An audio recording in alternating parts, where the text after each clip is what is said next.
by Lexus of Memphis. Here are your hosts, Brett Stats Norsworthy and Bryant Dacus.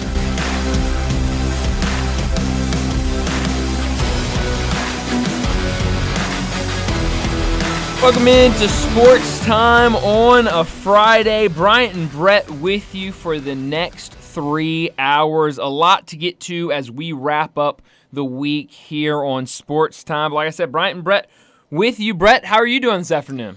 I'm doing well. Sorry, Johnny Hill's not with us today, but I do think he lives in the eye of the yesterday morning blast storm. All of us really exhausted with this week, and know it's been a long week. And last night didn't make it much better at FedEx Forum to the hardy souls that went last night on a night that they were warning and advising against most not going. I know that had to be difficult to go down to FedEx Forum and watch and see, Bryant. And in Minneapolis, it looked like it was warmer in Memphis than it was in Minneapolis. And last night in Minneapolis for the Grizzlies was an illustration of what I want out of Jaren Jackson the rest of this year, and now a throwaway year for the Grizzlies. Not going to any playoffs, not going to win many games. At the halfway point, 15-26, and I doubt very seriously over the next 41 they'll get 15 more wins. I don't know if you want more than that, but I want him in there, and I want him in there producing like he did, but also not fouling. He's got to learn. He's got to get up to be a sharper player the rest of this year for the next great chapter of the Grizzlies, the Ja return. We hope the Steven Adams return, the Desmond Bane return, something in free agency, Vince Williams growing as a player, Brandon Clark potentially returning, all that. For going forward, he's got to learn how to play and not foul and not be as almost as gangly and as uncoordinated today as he was first day. Yeah, no, and he was really good last night, like you said, 36 points, and really kind of led a Grizzlies team that fought really hard last night in Minnesota. We know the youth. I mean, you can just look at that starting rotation that was out there and see the youth, and really just unrecognizable. It really is, but I mean, just kind of fell apart. That's kind of what you expect with such a young team playing so many guys that really nobody thought would get these type of minutes at the beginning of the season. Only score 17 points in the fourth quarter, you give up 37, and Timberwolves have a comeback. But I really enjoyed what I saw for most of that game from really everybody on the Grizzlies. Yeah, but the foul trouble for Jaren Jackson's got to be worked on the rest of the year. There's plenty of things to improve in his game for that next great push, the rest of his career, and the rest of, we hope, playoff success starting spring of 25. That sounds like a long way away, doesn't it? Does sound like a long time, but hopefully it'll be here before we know it, and we can kind of forget about this season for the Grizzlies. I'll take spring of 24 right now. I'll take anything but what I'm seeing we've outside. had this week. We've talked about the Tigers this year, the schedule, and the conference that they play in. They can't help that. I mean, they're all of a sudden not going to leave conferences in the middle of January and getting one that is real or perceived to be better. And all year we have commented about the home schedule of a home conference loss to FAU. Fine. Anything else would be freak out. Some more than others. And I think USF counts as one that would be total freak out, and I think most are. I guess the most freaked out we would be over a home loss would be to Rice, but USF would be close to that. You can talk all you want about, and we talked about yesterday. Their best win was Florida State. Look at their losses. Look at that team, and look at their net, and look how much will they win the rest of the year and the rest of the way, and how they did it last night. And Cassine Pryor looked like Bill Walton last night. Yeah, I mean, this was a South Florida team. We talked about it. A really, really good coach in Amir Abdul-Rahim that they got from Kennesaw State, completely turned around that program at Kennesaw State. I was talking with John earlier. His first year at Kennesaw State, his team won one game the entire season. And then in his fourth season, which was last year, took him all the way to the NCAA tournament. So a really good coach now in his first year of South Florida. And look, I mean, this team, it has been winning a lot of games lately and playing with a lot of confidence. And, when you're a Tiger team and, you let your foot off the gas in the second half, like they did, and you're playing a team that's playing with confidence, and they're just out there playing, trying to get better as the season is going on, you can find yourselves in situations like this. But I did not see a 20-point lead vanish like that, and now Tigers looking at their first home loss of the season, first conference loss of the season. And now the important road game on Sunday to Tulane that has been problematical the last few years for Penny Hardaway teams to go down there. The idea of a 2-game losing streak, got to go down there and win that. We talked about road losses that would be acceptable.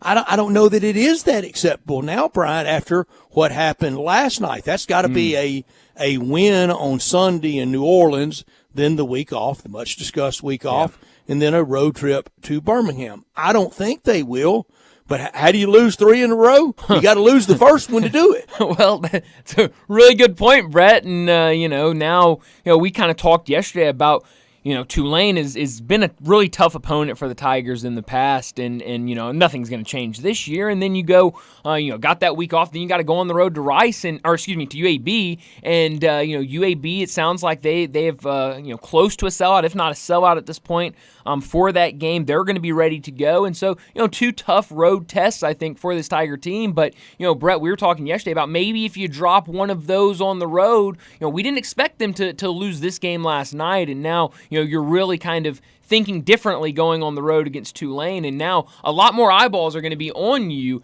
to see, can you go on the road in a place you've struggled in the past and get a road win? And the net ranking took the predictable hit today, went from 40 to 50, and now on Sunday we'll be playing Tulane with a 112 as of today. Net, I don't know what it'll be at tip-off, but close enough. Let's not get too persnickety on 39 or 40 or 41 in the net, but in the neighborhood.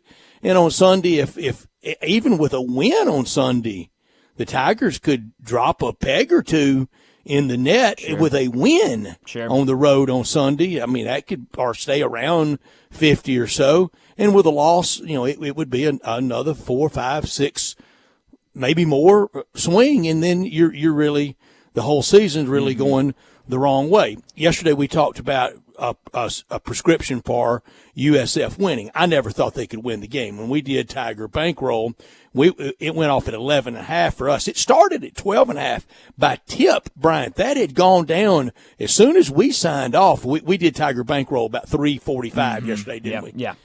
By tip, that had gone to 9.5. Wow, under double digits. And so they did. The Desert saw something that they didn't like in Memphis, and it was going down. Or somebody saw something they liked a lot in USF, and they were betting them. But I thought it would be around the point spread. I never thought Memphis would lose the game straight up. But I did say, how could they lose?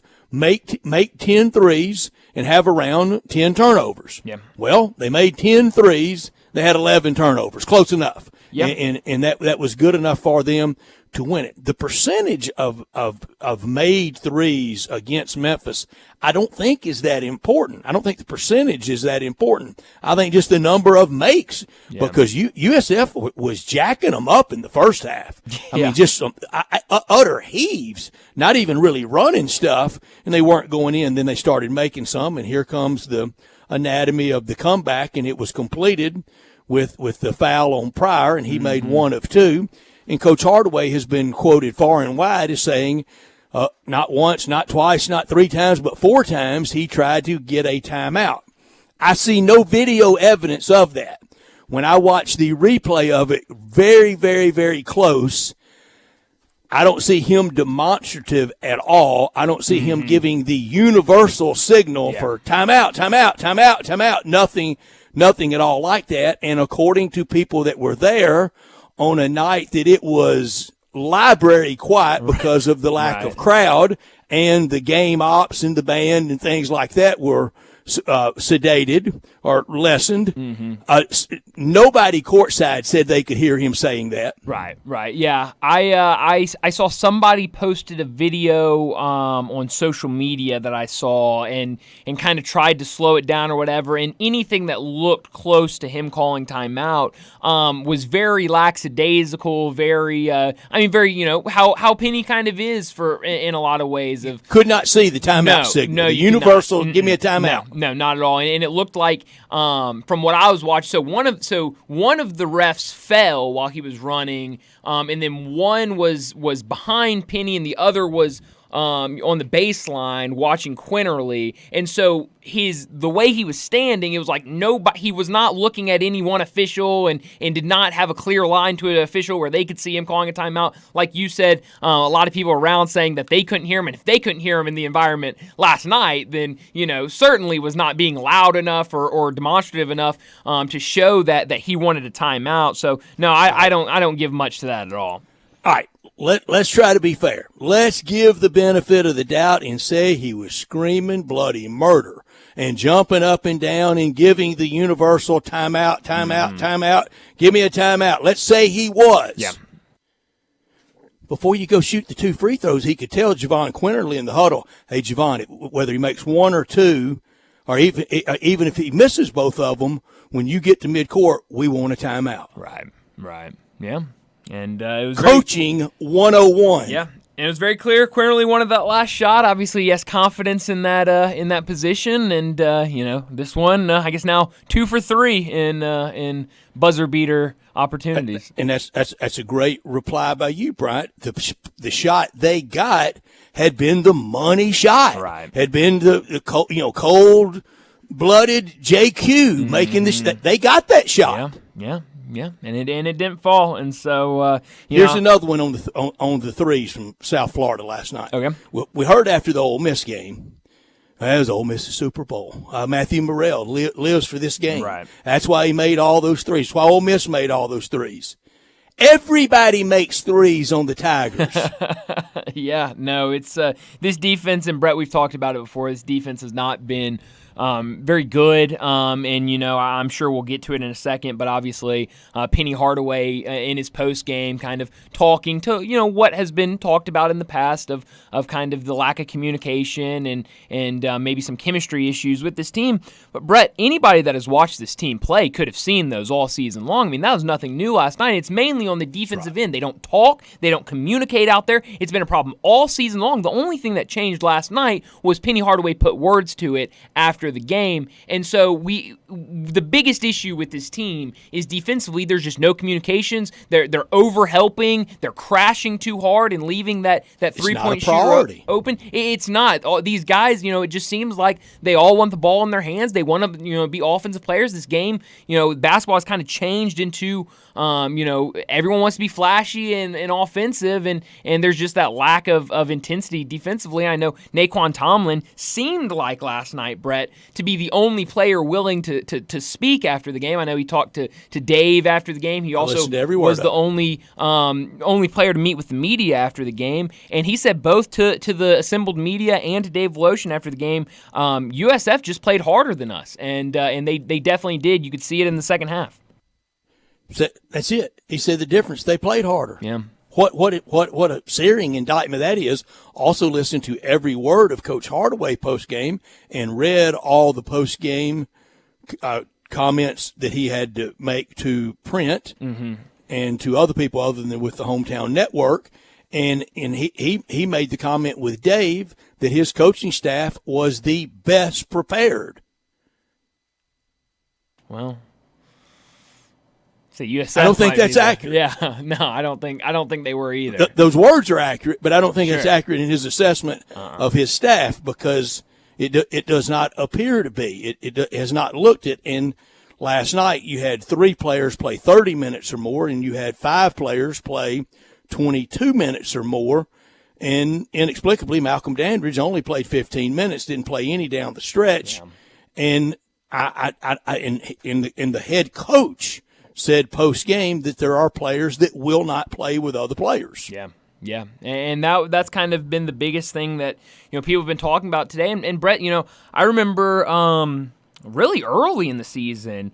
You brought it to my attention before I had been able to see it in the commercial appeal, because I think the story might have dropped around lunchtime one day. But Mark Giannotto wrote about the kind of problems that could be happening, behind the scenes with this team. And now, Penny Hardaway is talking about it and saying there are lineups that I cannot run right now because they will not play together. When things go bad, everyone wants to talk, and the negativity just gets so loud with this team. In the huddles. And yeah, there's not one voice on this team. It's just a what bunch is of the voices. bus ride like if the huddles are a debate like that? And it is one thing that I feared from the very beginning and had my fears assuaged by some. And I would ask this: does he have the ability to have that big, loud voice? I'm not talking about cursing anybody. I'm not talking about belittling anyone. I'm not talking about being abusive with language toward anyone. Right. But does he have that ability, whether it's on the bus or in the huddle, to tell everybody to sit down and shut up? Yeah, no, it's a good question. I think you said it earlier. I think this is a kind of that midway point of which way do you turn. You can go left, you can go right, and I think these next two games are going to be big because they are road games, because you're going to go into environments that you're not used to. We know they've struggled on the road at Tulane. Then they get that week off, and Brett, after what happened last night, that week off might be bigger than we all thought it could be, especially with what Penny Hardaway said after the game. They might need this week. And Coach Hardaway is not alone. There are coaches that have trouble with that. Sure. With that big, loud voice. Let's go over Tiger basketball coaches that had trouble with it. His predecessor, Tubby Smith, did. A lot of that was his personality, his years of coaching, his age, and he was kind of one step to retirement, so he really didn't have that loud, assertive voice. Josh Pastner never had it, and certainly never cursed. We know Coach Hardaway cursed because he cursed back at a reporter that asked a stupid question of him. So I'm not saying that whether you have to do that or not, but we know he does because he did then, almost 2 years ago right now. We know Josh didn't cuss, didn't want to hear it, didn't want it around him. We know the one before Josh could. Sure could. Still doing it up at Kentucky. And you know what everybody did when he said sit down and shut up? They sat down and they shut up. That's right. That's right. They did. So, this is going to be a, big point in the season, and now a big one in just a couple of days. Quick turnaround now that we're in conference play when they go down to Tulane, a noon tip-off on Sunday. So it'll be here before we know it. But we'll talk a lot more about the Tigers and what happened last night against South Florida. But let me set up today's show before we get to top and not top story of the day. 3:30, Alan Bell will join us, talk wagering from the AB3. Go check that out on YouTube. Also, Driving the Line. Check that out. Alan is a part of that. So we'll get a lot of picks with him, talk about everything that's going on in the NFL before we get to the picks for the weekend in the NFL. 3:45, we'll get back into this conversation on the Tigers, their loss last night to USF, and what that means for the road ahead now as they will face Tulane this weekend, a week off before being back next Sunday against UAB. 4 o'clock, Bruce Marshall from Vegas Insider, CBS Sports, and BAMSports.net will join us. We'll talk more wagering with him, get some more picks for this weekend's NFL slate. We'll also have to get some college basketball picks from Bruce as well. 4:30, we'll talk to Ty Richardson from ESPN Arkansas. He joins us every single week to talk the Razorbacks and the SEC. 4:45, big number of the day. 5 o'clock, Jason Munns, the Tiger basketball beat writer for the Commercial Appeal. As always, he's presented by Jim's Place Grill in Carterville. And perfect time to have Jason on the day after the loss last night. Tigers up by 20 and ultimately lose by 1 to South Florida. 5:30, we'll get to our first National Bank and Trust Friday football forecast. And at 5:45, we'll wrap up today's show like we always do with Taco Bell Crunch Time. Let me remind you, we're in our Family Leisure Studios where family and fun come together. It's time to get over there for the floor model sale. All floor model patio sets are priced to move. Wicker sofa set under $2,000. Closeout patio cushions as low as $25. Pool tables under $1,500. Theater seating under $2,000. And 4-person hot tubs now under $5,000. Infrared and traditional saunas 25% off. Get ready for summer now and purchase your above-ground pool to get first in line for installation. Special financing, it's still available, but only at Family Leisure, 2120 Witten Road, just north of I-40. Johnny Hill is out today. He'll be back with us Monday. We look forward to that. Bryant and Brett with you until 6 o'clock.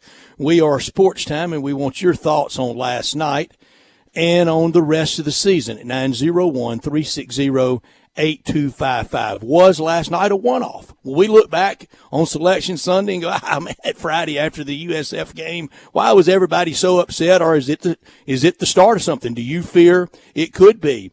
And was last night the worst home loss in the Penny Hardaway tenure? Was it the worst loss in his years as head coach of the Tigers? 50 at Tulsa is hard to top, but that was on the road. Was it the worst home loss? We want your thoughts at 901-360-8255.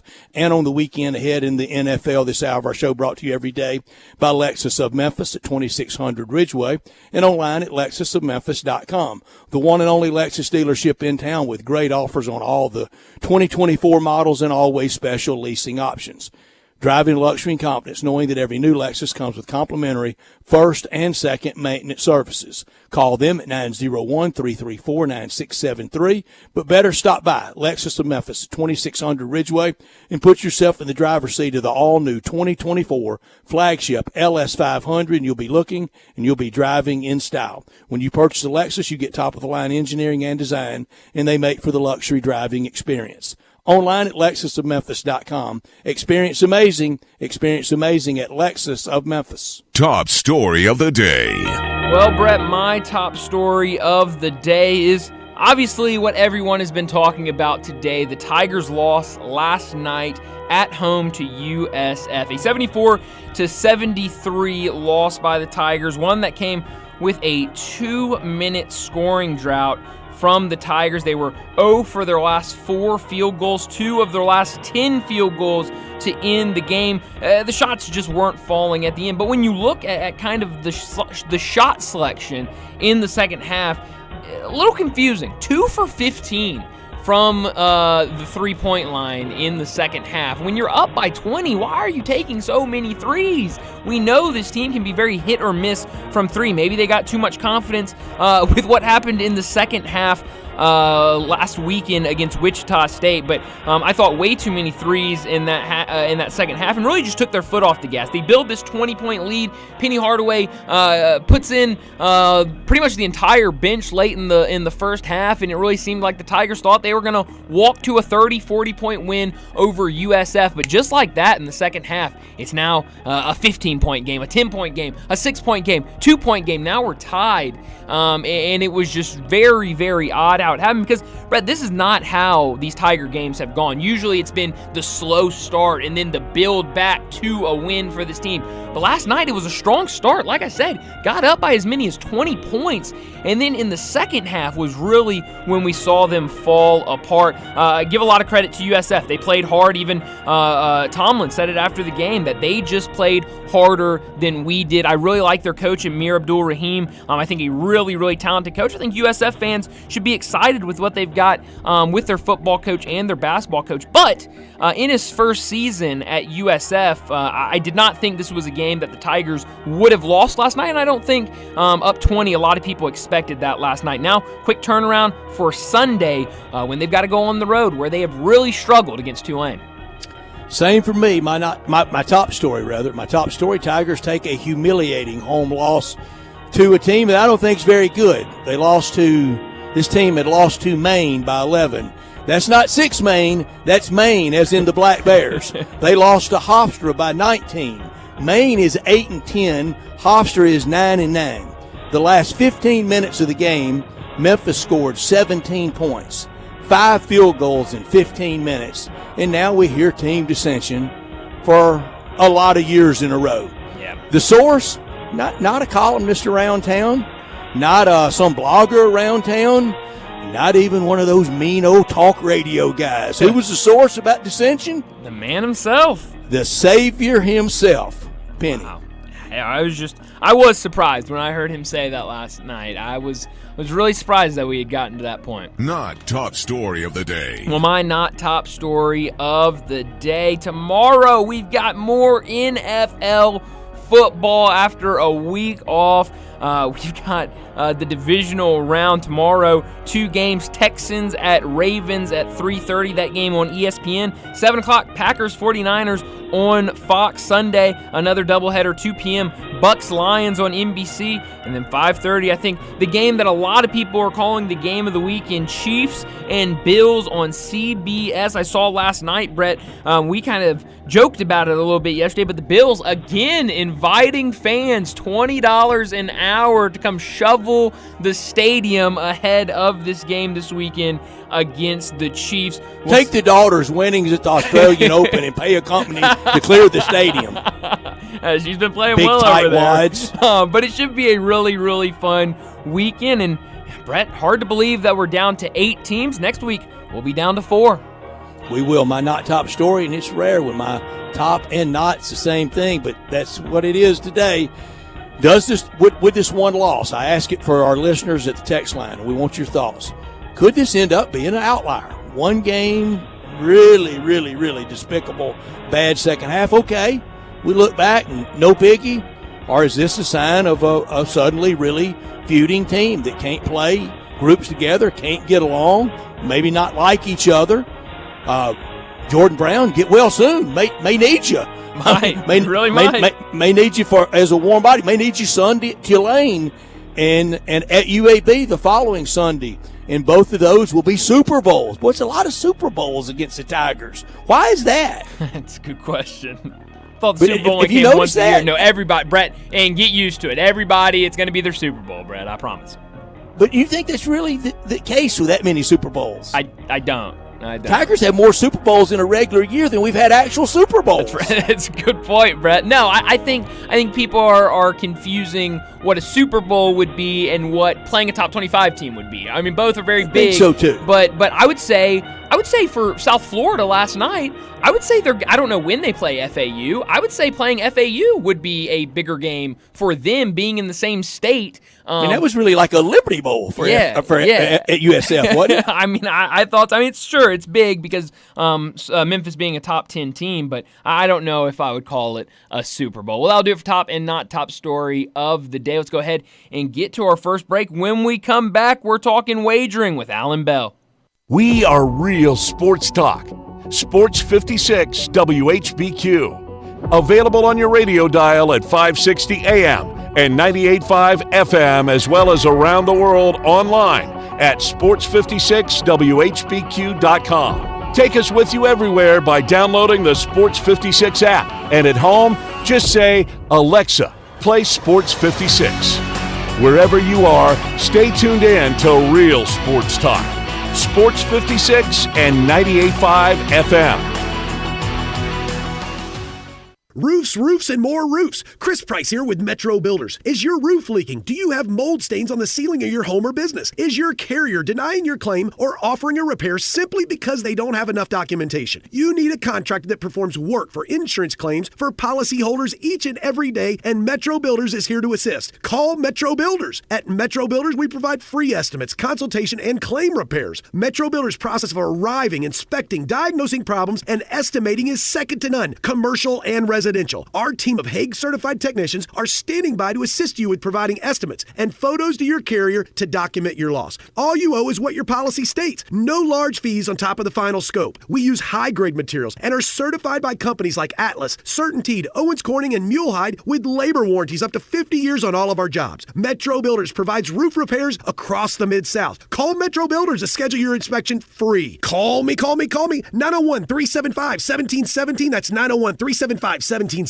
This is a special alert to all Americans who own a vehicle with less than 200,000 miles with an auto warranty about to expire or with no warranty coverage at all. Due to a decline in the economy, CarShield is announcing a low-cost month-to-month vehicle protection plan that is now available to the public to save any driver out-of-pocket expenses on future auto repairs. Call now to find out how you can pay almost nothing for covered auto repairs. Yes, you heard that correctly. Pay almost nothing for covered auto repairs. An open phone line has been established for all drivers to call for a free quick quote. Call 800-306-8158 now. Drivers who are covered will not have to pay for covered repairs again. This protection plan is at an all-time low. Additionally, drivers who activate this vehicle protection today will also receive free roadside assistance, free towing, and car rental options at no additional cost. Call us for your free quick quote today. 800-306-8158. That's 800-306-8158. What do you have to lose? Call 800-306-8158. Again, 800-306-8158.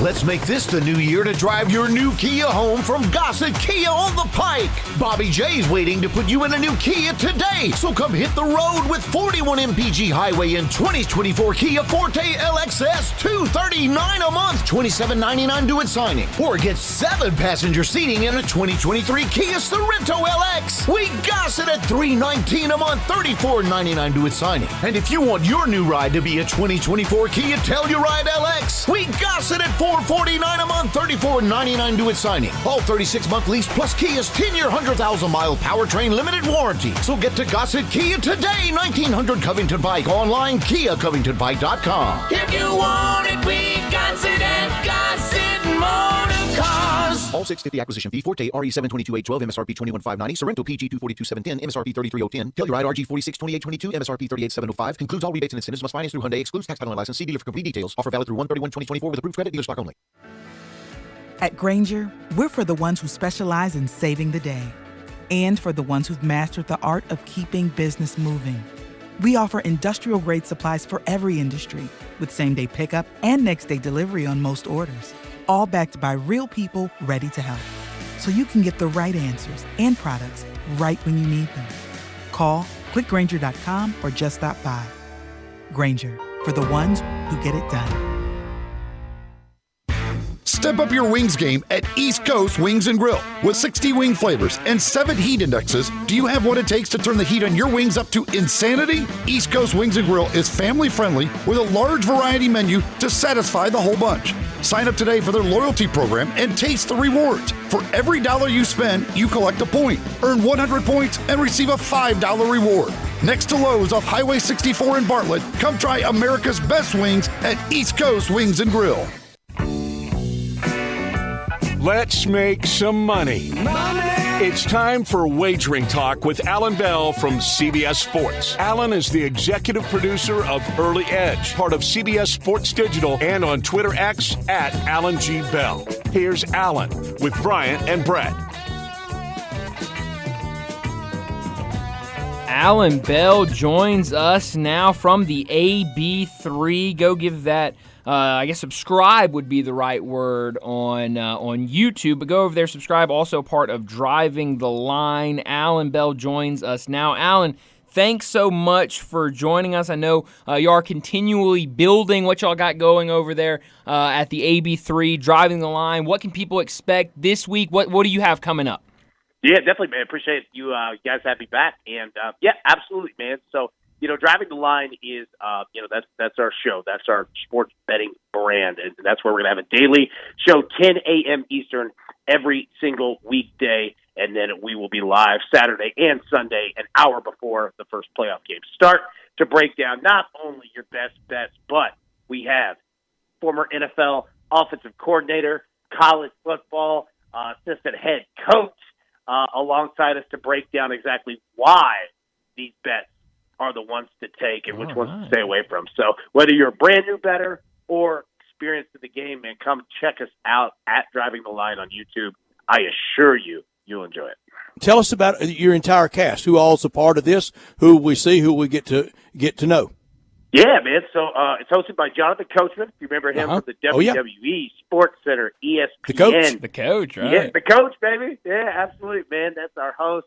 I'm on there. We also have, like I said, Phil McKagan, former Colorado Buffaloes assistant head coach, Chargers OC, Bills, keep going down the list, Miami Dolphins, wide receivers coach, everything, you name it, man. And then we've got Steve Scott, PGA Pro. We've got some other guys, too. Eddie Fernandez.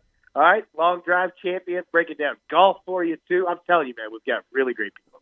And you got Howie Schwab as well? Absolutely. Got the Schwab in. If you remember Stump the Schwab, we've got Howie in, breaking down college basketball picks, sharing knowledge of just betting in general. You name it, man. Schwab's the best. He's awesome. All right, under the banner of it's all hard. It's all catching flaming knives in traffic during the middle of the running with the bulls. It's all hard. What is the hardest sport to handicap? Oh, man. Well, so the NFL has the sharpest lines, right? So if you're a sports book and you have 100 people that are in a room, all right, that are setting these numbers and lines and totals, all right, and that's for every sport. Say you have 100 people. 95 of them work for, doing NFL. Like, so you've got all the brains on that. NBA is difficult because, now we've got, players that sit. And I'm not being negative about that. I'm just saying it changes the game. You've got in-season tournaments, things like that. So those are really difficult. If you really want to make money, college basketball is a way to do it. College baseball is an excellent way to do it. Essentially, you want to find sports that and are consistent with, that the books don't spend a lot of time on. You know what I mean? So, what you think would be the most difficult, those are. Well, you make it all look pretty easy, Alan. I was telling Bryant before you came on last week, 7-2 during this time with us picking NFL games, and that was side, that was total, that was interceptions, that was over and under a first quarter. That was a lot of different, really full buffet of kind of games. 7-2. For the year with us on Fridays, you are 41-22 on the NFL. That's 650. You finished the college year at 42-36. That's 538. Your overall total in those two is 83-58. That's 588. We'll take that. We'll take that all day long, making money. Let's go, man. I love it. That's not driving the line.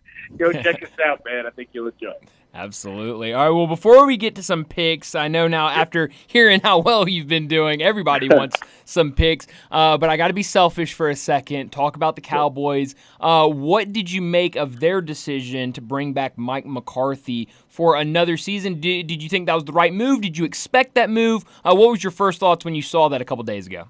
Yeah, I'm kind of glad that they did, to be honest with you, right? Like, yes, it was a horrible game at the worst time, and I get it. For the history of the Cowboys there. But you know what? Sometimes it's good to just show a little consistency there and not just keep going just over and over, retooling and rechanging, because it doesn't help the franchise. And other coaches see that too, right? And a lot of them are like, I'm just staying away from that job, right? So I liked it, man. And, they got rid of their OC, Kellen Moore, and the offense got better. Like, Mike McCarthy did a good job this year, man. Like, that's a tough job, and he did a good one. So I'm glad that they brought him back. Now, Dak Prescott, we're going to figure this thing out, right? Because, this is the NFL. We don't blame just coaches. The players are professionals. They got to step up. And Dak's got to figure this thing out because, the coaches can call the right plays. Players got to execute them. And it's becoming a real thing in the playoffs. Like, they're going to have to figure that out for sure. Do they need Derrick Henry? They could use him. I'll tell you what, man. Like, we were talking about Twitter earlier today. Like, Derrick Henry is a locker room dude. Like, he's a guy that you want on your team. They need something because Tony Pollard is not, a one by himself, right? Like, I mean, he was great with, Ezekiel Elliott there. They have to figure something out. The price might be right, but he'd be a great addition to them.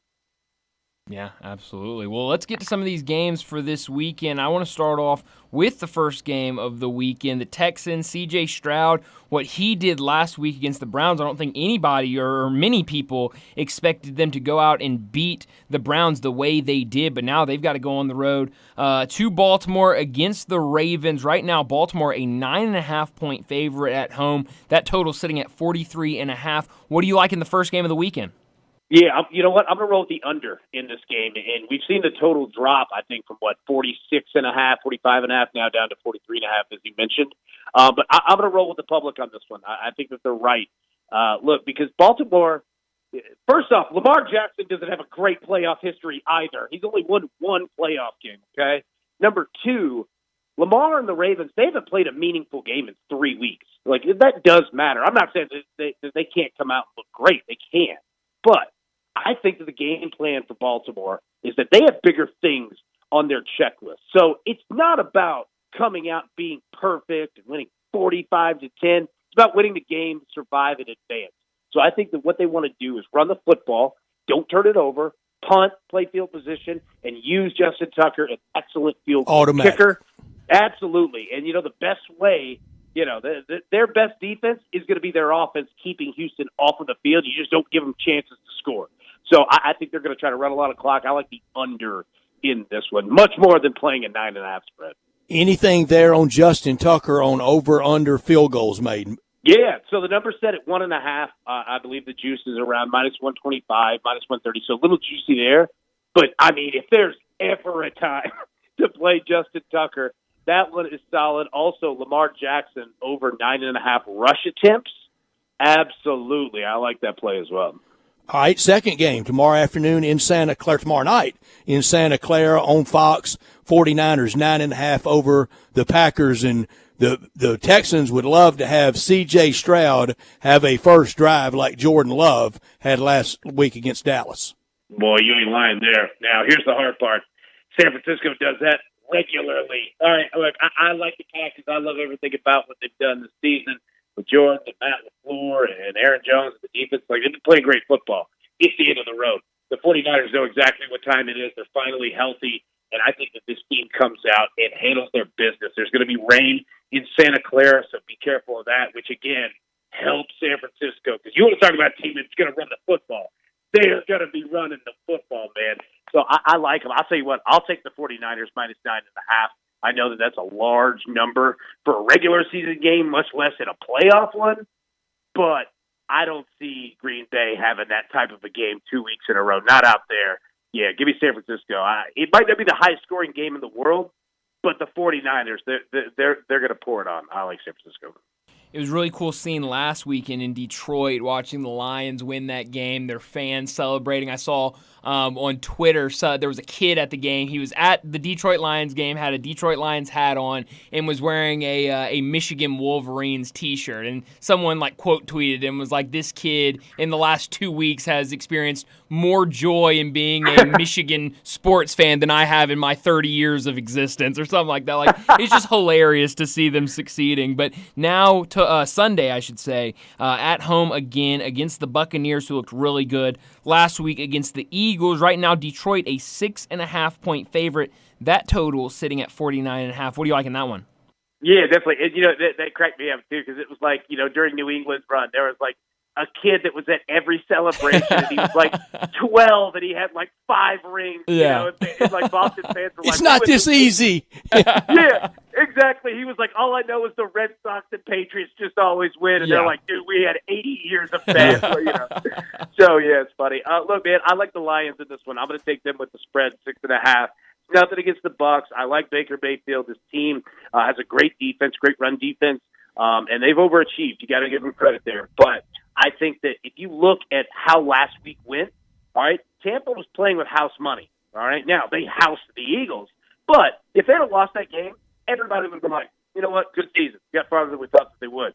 All right, the Lions had the biggest risk coming in. It was no surprise. The Rams were dangerous, and that was a tight game. And Detroit gets through it, gets the win, and I bet they had an excellent week of practice because you just got to exhale. And for Tampa, then winning that game, now you start thinking about things because you're 2 games away from a Super Bowl. So I think that it flips, and I think Detroit comes out and handles business. Give me the Lions by 6.5. Also, if you're looking for a prop, Jared Goff, completions. Okay, I think he's having a great game. And also, remember, Tampa does have one hell of a run defense. I mean, even Jalen Hurts and the Eagles couldn't run on him. The push wasn't working. So he's going to use the short passing game as the factor run game. So, yeah, I like the Lions spread and Jared Goff over, I think it's 23.5 completions. I like that a lot. And then the final game of the weekend, Sunday, Chiefs-Bills. The Bills put out on Twitter yesterday they're inviting fans back again this week to shovel out the snow, $20 an hour, as they had another winter storm come through. But right now, Bills a 2.5 point favorite at home. That total sitting at 45.5. What do you like Sunday night? Well, I tell you what, I'm going to Buffalo, get that $20 an hour. There we go. We're talking. No, man, it's obviously going to be, this game will probably go down as one of the most watched NFL games of all time, which we have that every year. You know what I mean? Just because more viewership. Yeah. But it's at the perfect time on Sunday at night. Snow all across the country. Everyone's going to watch this game. It's going to be great. I'm going to take the Bills with the spread here, 2.5. I think that they are a better overall team than Kansas City. Like, I'm not worried about Mahomes. I'm worried about everyone around Patrick Mahomes, and I think that he is too, because we've seen Travis Kelce dropping passes. Rasheed Rice looked great last week, but they're just going to need more people to step up. And I think that Buffalo at home will be able to get the job done. But again, it's going to be a fun game, man. I can't wait to watch it. Now, here's the thing, though. Is the pressure all on Buffalo to win this game? I think that it is. I think it is, too. Yeah. Look, the Kansas City Chiefs, they've got hardware. They've got rings. They've had parades. Buffalo's had nothing but shoveling snow. You're right. That's all they got. $20 an hour. Yeah, in frostbite. Yeah, I lost 2 toes, but I picked up $20. Right. I'm with you, man. Like I think all the pressure on Buffalo, so like they've got to come out quick, because the longer KC stays this game, buddy, you start tightening it up. That ain't good. And if the sideline decorum of Stephon Diggs, we know he can be the first to start pointing fingers. No kidding. That's 100% correct. Sure is. Well, it should be a fun weekend in the NFL. Alan, thanks so much as always for joining us. We'll do it again next week. Always look forward to it, man. You have a great weekend. Be safe out there with the weather. We'll talk next week. Right back. Same to you. Same to you. Thanks so much. Have a good one. Alan Bell with us from at AB3, and they are putting together really something very, very, very fan interactive and a way for us to all do well. So he had 7 picks with us today, went 7-2 last week with us. This weekend, look, we all have cabin fever. We're all ready to get out. We're all tired of staying home. Let's get out to either place at the commissary, the new Collierville commissary at Houston, Levy, and Poplar, and watch all the games there, or the original in Germantown, perfect for a big group. I know a lot of these teams playing this weekend. There's fan clubs here in town. Y'all get together and have that event there, watch and enjoy, and have that Memphis barbecue done the Memphis way, the slow-cooked, authentic Memphis style. If you're craving an easier way to order, text commissary to 33733. Start with appetizers and go slow. The smoked chicken wings, then have the tamales, the cheese plate, the barbecue nachos, a staple of everything in sports, and then dig into the ribs or the shoulder, chopped or pulled on a plate, on a sandwich, all the sides being slaw, deviled eggs, and bread. You can even order it by the pound, or a 6-pack, or an 8-pack, or a 12-pack, and save room for desserts. Quite a challenge, but save room for the strawberry cake, the banana pudding, and the lemon icebox pie. I know you don't want to hear anything about ice, but icebox pie, quite different. 901-754-5540, or online at commissarybbq.com in Collierville and Germantown, those party areas. Orders to go, they'll bring it right out to you. Catering, tailgating, Walker Taylor and his staff, they want everybody to get out after having to be shut in all this week. Get out and enjoy either place, new Collierville Commissary at Houston, Levy, and Poplar, or the original in Germantown. Well, let's go ahead and get to a break. When we come back, we're going to talk a little bit more about what happened last night with the Tigers. They fall to USF. We'll also talk about the game this weekend against Tulane. We'll do that next on Sports Time. Add a little fun to your lunch break. Join Johnny Radio for Sports 56 Happy Hour from 11 to 1 every weekday on Sports 56 and 98.5 FM. 5-Ash Roofing, it's what we do. Roofing and siding, gutters too. We're the pros you can trust to get it done right. Call on us.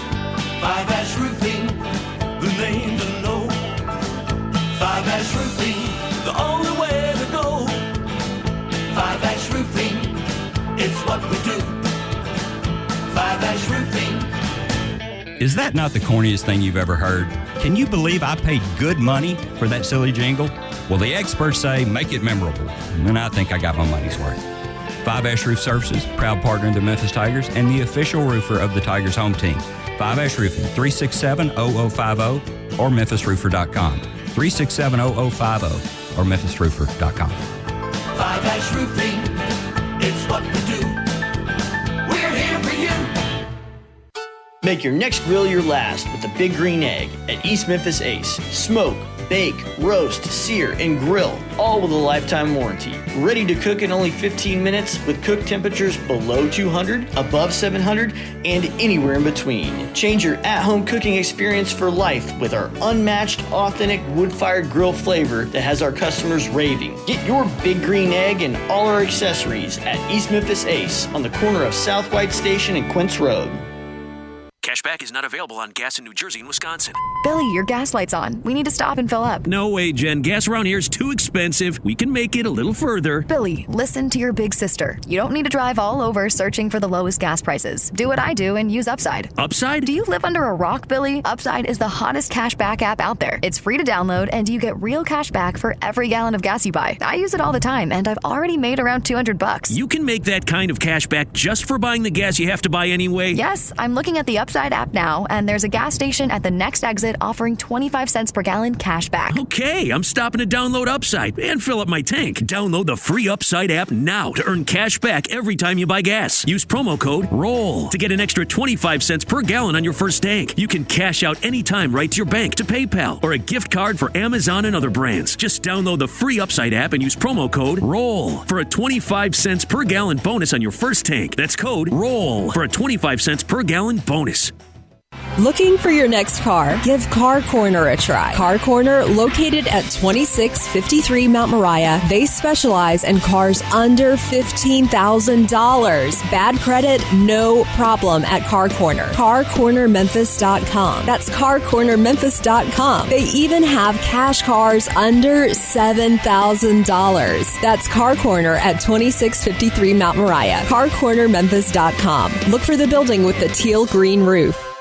Now back to Sports Time on Sports 56 and 98.5 FM. This hour is brought to you by Lexus of Memphis. Here are your hosts, Brett Stats Norsworthy and Bryant Dacus.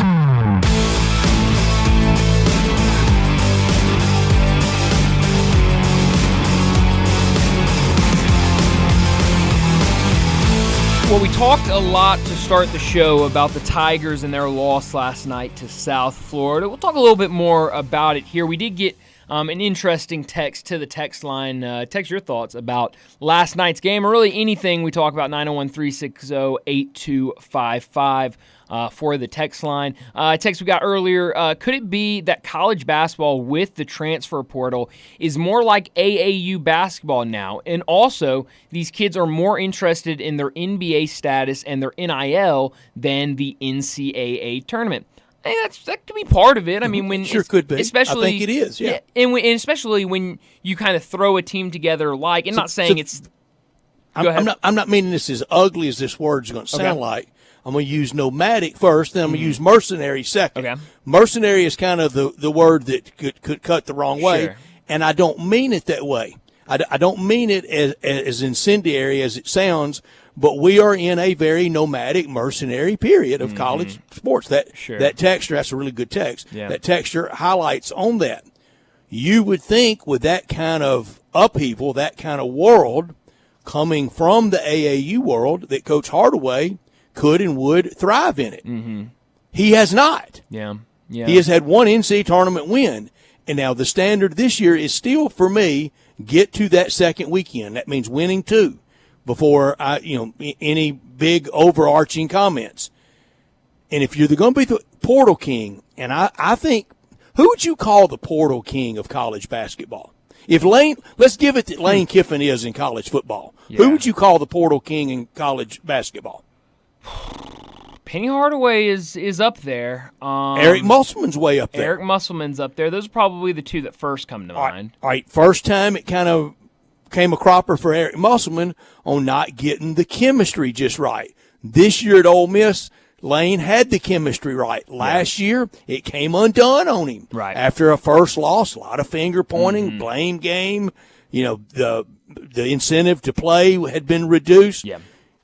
It's not just being the portal king. You got to be the chemistry king. Yeah. Well, and I think that's another big thing of kind of the way this team was built by Penny Hardaway. I'm not saying it was a bad way to build a roster, but you look around and you see a lot of guys that want the ball in their hands or had the ball in their hands last year. And David Jones was a starter for St. John's last night, but he was by no means their marquee player. He comes here and I'm sure was told, hey, you're going to have the ball in your hands a lot. Javon Quinterly was a starting guard at everywhere he's been before now. Jaquan Walton was their leading scorer at Wichita State. And so you're bringing in a lot of guys that want the ball. And when you bring them all in together, and now a lot you're of people to feed. Right, and you're getting the reports now. That's a lot of voices. I'm sure there are a lot of voices when you bring those type of players together. And I think they all see Memphis as a spot where I can go be under a coach like Penny Hardaway, and I'll get eyeballs on me for the NBA draft, and I can be the star player there. So it doesn't surprise me very much, but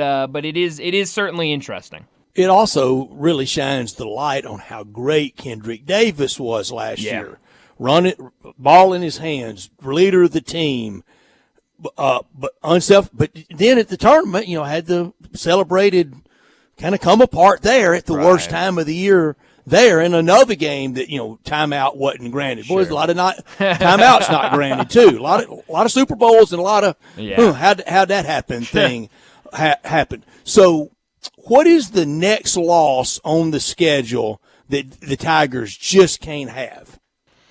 Let's see. I would probably say Rice would be the next one. Brian, I say Sunday. Really? Wow. And I wouldn't have said Sunday if last night had been a win. Yeah. Well, I mean, Brett, what I don't remember, and I don't want to put words in your mouth, but you kind of said, if you split Tulane and UAB, you said this yesterday, it's not the end of the world by any means. It's not. And now things have changed since last night. It has because of last night. I think you now need to win both of those and not lose again at home. Yeah. No, certainly. Not even in the game against FAU now. Yeah. That makes up for it. And do you think that is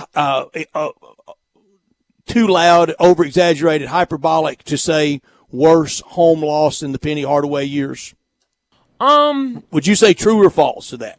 I would probably say true. I mean, Penny Hardaway, one thing, you can't really argue about him one way or the other is that he has been very successful at home in his tenure at Memphis. And there are not a lot of losses at home. There's certainly not a lot of bad losses at home. And probably the worst one before last night was the game that inspired the question, that inspired the heated comment. That was the SMU. Yeah. SMU looks like Duke compared to USF. Right. So I would probably agree with that. Certainly what was not a great loss last night. And, Tulane is going to be tricky on Sunday, but got to turn it around. Got to turn it around for sure. But let's go ahead and wrap up this hour, get to a break, and when we come back, we'll talk some more wagering with Bruce Marshall.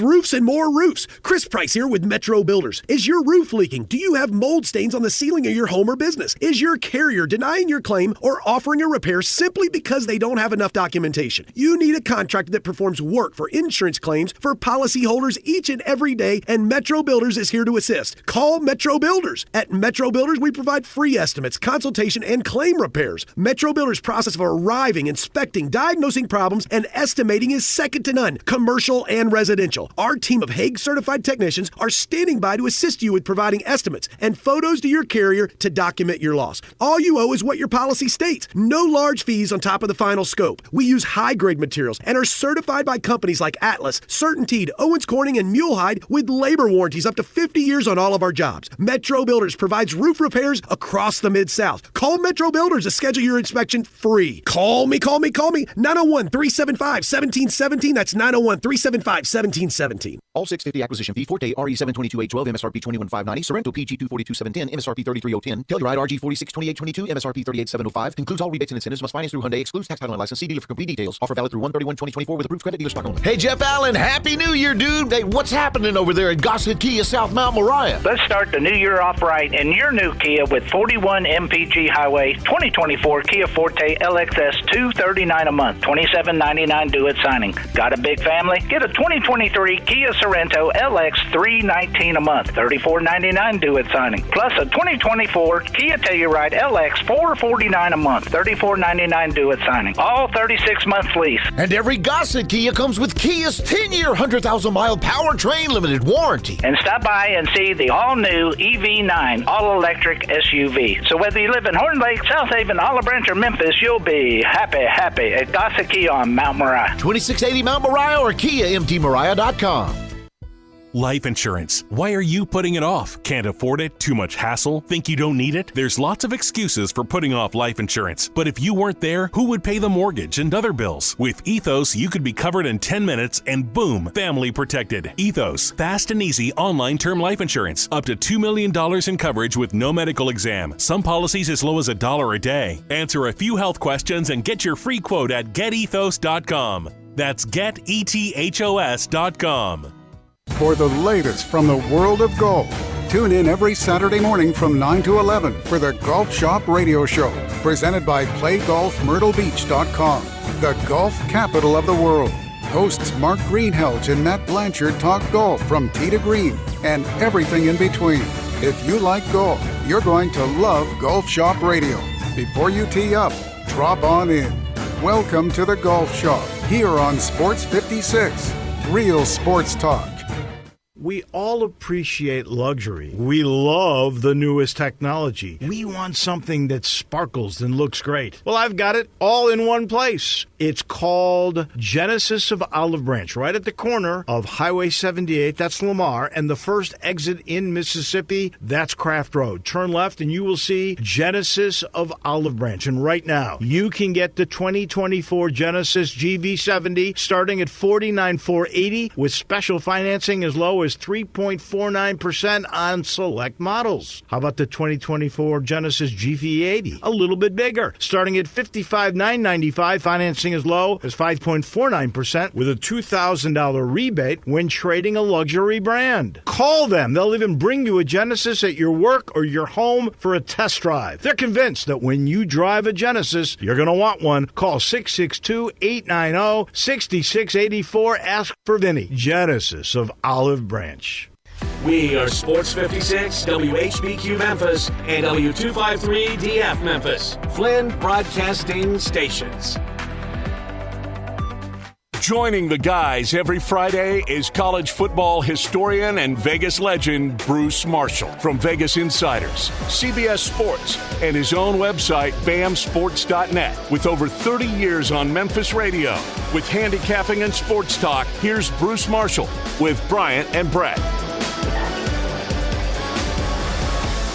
Bruce Marshall joins us now from Vegas Insider, CBS Sports, and bamsports.net to talk some wagering. Obviously, want to get to a lot of these games this weekend in the NFL. But, Bruce, I want to start with some of the coaching news in the NFL. I want to start with my Dallas Cowboys. Mike McCarthy, it was announced earlier this week that the Cowboys would bring him back for another year. What did you make of that decision from the Dallas Cowboys? You know, in a way, I sort of see what Jerry did here. Although this is, Jerry has changed over the last 15 or so years. There was a time when he was very impatient with his coaches, when he ran Campo in and out, and Chan Gailey didn't last too long, and they brought Parcells in, and that was all over a few years span. But it's almost now he doesn't want to acknowledge that he might have made a mistake, and not a real negative on McCarthy here, but they're not a serious title contender now. They're not. And it was almost like they can stay at this level and still beat the bad teams and still maybe win the NFC East. But there's no guarantee that they're going to get any better by just changing the coach. I think, though, Jerry should have looked at what the Broncos did, the one good thing John Elway did, besides bringing Peyton Manning in, was right toward the end, he made a determination they weren't going to win the Super Bowl with John Fox. They had that short window with Manning, and he brought in Kubiak because he thought that would change it. Now, Kubiak brought Wade Phillips with him, and that made a big difference too. But sometimes you can make a change like that. I thought I'm not sure McCarthy's the whole problem there, but they are no closer to getting where Jerry wants by him not doing anything here. And I maybe Prescott's the reason too, but they're not any closer to winning a title, bringing McCarthy back and not making a change. Bruce, where do you think Jim Harbaugh ultimately lands? And if you're an owner making the decision, and you've got them both, you can hire Belichick, and you got to turn the keys of the franchise over to him, or you can give it to Harbaugh. Who do you hire? Harbaugh, just because he's about 12 or 13 years younger. I'm not sure how easy either of them would be to work with. But I think we're kind of seeing the path where both of these two are going to end up. With Harbaugh, it's, I think, going to be the Chargers. Now, he has a relationship with the Spanos family from being in San Diego. He played for the Chargers. Mm-hmm. Yeah, 99 and 2000. And he coached at USD when the Chargers were still based down there. And it looks like that's the way they're going to go. This is a little bit out of the norm for Dean Spanos and the Spanos family to pay a lot of money for a coach. But I think now where he's at in L.A. with the quarterback they have there, the fact Harbaugh wants the job, it fits too well. So I think you will see Dean Spanos pony up. It looks like Belichick will probably go to Atlanta. That seems to be where this is all heading if you're trying to read the tea leaves here. He's had a couple of discussions there with Arthur Blank. He seems to be interested there. They're going to have to do something about the quarterback situation there, but you can sort of see where the ducks are lining up in a row here. I think Justin Fields is probably going to be on the move from Chicago. The fact it looks like the Bears are going to bring in Cliff Kingsbury from SC as the offensive coordinator, that may signal that they really are going to go for Caleb Williams right off the top, and they're going to probably want to move Fields out. Fields could end up being, listen, Brett Favre got traded early in his career. Drew Brees got traded early in his career. And both ended up winning Super Bowls in their next places. I think Fields still has a lot of upside here, and I could see that's where he would go with the Falcons. But I don't think Steve Belichick Young would got take traded that. early in his career. Yeah, that's right. And I don't think Belichick would go to Atlanta unless he really had assurance that they're going to do something at quarterback, like make a move for Fields. So I think that's the way all this is sort of going to fall together. Chargers, Harbaugh, Belichick, Falcons.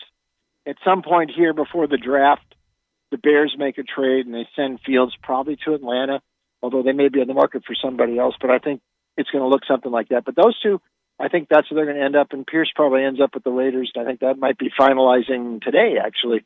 So the coaching carousel is sort of finding its spots right now. Bruce, already another kind of mission of mercy call out to the people of Buffalo paying $20 an hour. And I'm not denigrating anybody working, anybody getting paid. If you're hungry or you want a little extra walking around cash, I'm certainly not too good to in my life to have worked for $20 an hour. But I think it's disgraceful for that owner worth $7 billion 2 weeks in a row. You need to have a plan in place for this. This is Buffalo. It's January. Weather impacts games there. This is now the third one. It hadn't been moved yet, but we're getting close to it. And if the league needs to step up and go, artist plans right or architectural plans right now. You add a retractable roof to that stadium. We know they take pride in the cold games, the outdoor games, but you know something else the NFL takes pride in? We don't have to move our games around. Yeah, you're right. And you'd think they would have had a little better plan up there in Buffalo to clean that stadium out. They were doing it. It is still snowing up there. Now, Sunday it's not supposed to snow, but it's going to be there, though, from the previous days and weeks. It's going to be there on Easter Sunday. Yeah, it's going to be there all through the next couple of months. So they got to clean that out, and they're working on it now. But I know that was sort of odd what they had to do on last week to move the game a day, and I think the new stadium thing is on the way up there. It is really interesting because there's something to be said for these dome stadiums, and then there's a lot of people saying, well, you want to be outside, and the natural, that's how football's supposed to be played. But you know what? The NFL needs the games played. So build the stadium, put the dome on it if you can afford it. That's what you got to do. The late great Jack Crystal, the venerable voice, the legendary voice of Mississippi State football, his longtime engineer on Mississippi State games, now engineers for us. And he had a good line one time, said, Jack, let's open up the press box and where we can hear the natural sound. He goes, that's what the natural sound mic hung outside is for. Close that glass. I'm freezing to death. That's great. That's right. There you go. Speaking of coaches on the move, Mike Vrabel, do you see a place where he could land? Do you expect him to be a head coach next year, or maybe a year off, and then maybe try to get into it? Seattle, even though that's a little bit of speculation that's just started to happen up there, although his name wasn't originally in the list in Seattle, but I think he's too good a coach to be left hanging there. And if not this year, he'll come back next year somewhere. But I would think he'd need to be high on the list. In fact, I am kind of shocked, circling back to Dallas, that Jerry didn't make a call to Vrabel. Maybe he did, and maybe some of these guys just weren't interested in working for Jones. I don't know. But he might be my guy I would take over any of them out there, because I think he did. He really immediately sort of made Tennessee a contender, and he was doing it without a great quarterback. And we knew, Tannehill had his limitations there, and he made it work. And I thought it was a lot of coaching there for a few years there, where Vrabel got Tennessee going again. I know it's slipped off the last couple of years, but I think he is going to resurface. I would not be shocked if it's Seattle. It looks like that, again, reading the tea leaves, that might be the only spot for him. If Tennessee's looking at Aaron Glenn, and if Ben Johnson's looking to Washington, and the Raiders go for Pierce here, there's not many other ones left open. But if it's not Seattle, then Vrabel probably waits till next year. But he'll be back. He's too good a coach to be on the sideline too long. Bruce, a lot of people say this is the best weekend of the year in the NFL. We have 2 games tomorrow, 2 games on Sunday. It starts tomorrow afternoon in Baltimore with the Houston Texans, and DeMeco Ryans, rookie head coach with a rookie quarterback, going against John Harbaugh and Lamar Jackson. Last week in the NFL picks with us, you were 5-1. That takes your NFL season total on Friday with us to 36-29, 553. Your college football total ended at 62-59. That's just us throwing games at you, and you really having to respond to that. Combine your college pro combined 98, 89, 524. Wow. We'll take it. Absolutely. I'll take it. I didn't realize that, but that's better than some of my other numbers look this year. But I'll take it. Sure. And that's life out there on the edge, isn't it? That's right. Yeah, that's for sure. That's for sure. But this weekend, I'm a little scared, because my first inclination on all these, I was looking at all the underdogs, and sometimes that works. And then I started looking at it a little bit more, and I'm not sure I like them all as much as the others. The one I sort of backed off on them was Houston, even though, that's one I got wrong last week, because I thought I liked the over in that game worked, but not the side with the Browns. And I've underestimated C.J. Stroud a couple too many times this year. I mean, it didn't take him long. By the end of September, I mean, he was a legit dangerous NFL quarterback. Maybe not opening week at Baltimore. Good point. And they opened against each other. Good point. Yeah, they did. It was 25-9, and he was still struggling then. But by a couple games later, all of a sudden, it was clicking for him. And then DeMeco Ryans has a case for Coach of the Year, too. However, Baltimore, this is interesting, because Lamar, it's been 3 years since Lamar played in a playoff game. Last year it was Huntley, because Lamar was hurt. 2 years ago, Lamar was hurt, and Baltimore didn't make the playoffs. So you got to go back to the COVID year, and he has generally underachieved in the playoffs in his career, and that's no secret. Everybody kind of knows that, and it's a big deal for him. But it's been 3 years since he's been in the playoffs. I think there's a lot of parallels between this Baltimore team and the 2019 team that lost to Vrabel in the division round. But I can't get out of my mind watching Houston really get beaten up by the Jets in early December on the road. just physically punished by them. And Cleveland wasn't really up to doing that like I thought it could last week. The game was in Houston, and they just couldn't quite do it. Baltimore might be able to do that. And we saw them really wreck some good teams this year at home. The fact they have been, everybody's reminding them the last time they were the number 1 seed, what happened. Maybe that means they can prevent it. But I think Lamar might really show up this time, and maybe it is going to be a little too soon for Stroud. So 30-16, we're Ravens, so I will take Baltimore in this one. I like it. Well, the second game tomorrow, once that Texans-Ravens game wraps up on Fox, Packers 49ers. Right now, 49ers a 9.5-point favorite, but we saw what the Packers did last weekend when they were big underdogs. That total sitting at 50.5. What do you like tomorrow night between the Packers and the 49ers? Yeah, one note about that one. You got some weather in the Bay Area. It's been raining all week. It's supposed to be raining tomorrow. So that could, we'll see how that impacts things. One note, the Niners last year in the playoffs, and that was when Purdy was a rookie, but they were still hot at the end of last year. That was not an easy game with Seattle, the first one. The score line looks like it was easier than it was, but that was not easy. The Dallas game was not easy. They beat them, but it was not easy. I don't think this is going to be easy for them tomorrow. They've had, down the stretch, they weren't really covering numbers at home. This is a significant price. Green Bay, here's a stat I think is very interesting. Their last 5 games as an underdog, they've not only covered, they've won outright. This team is so different than it was September and October, even the first half of November. I think really it was that Thanksgiving game they started to come together, winning that game at Detroit. Jordan Love has been on fire since. This is a team really playing with house money, and I know they've lost a couple times in the playoffs to the Niners in recent years. But different dynamics here, and now the Niners are a heavy favorite. I think Green Bay plays with them here. I'm not sure they can win the game, but I think Green Bay sticks around in this game, and maybe it gets over that 50.5. That's a little steep on the total side, but 28-24 San Francisco. They win barely, and I think the Niners will not cover that 9.5-point spread. 28-24, close game, and no strangers, the Niners and the Packers at playoff time. And you're right, it is going to be quite the weather in the Bay Area, this game in Santa Clara. You know the Bay Area well. That's far removed from San Francisco. We're literally and figuratively a long way from Kezar Stadium, aren't we?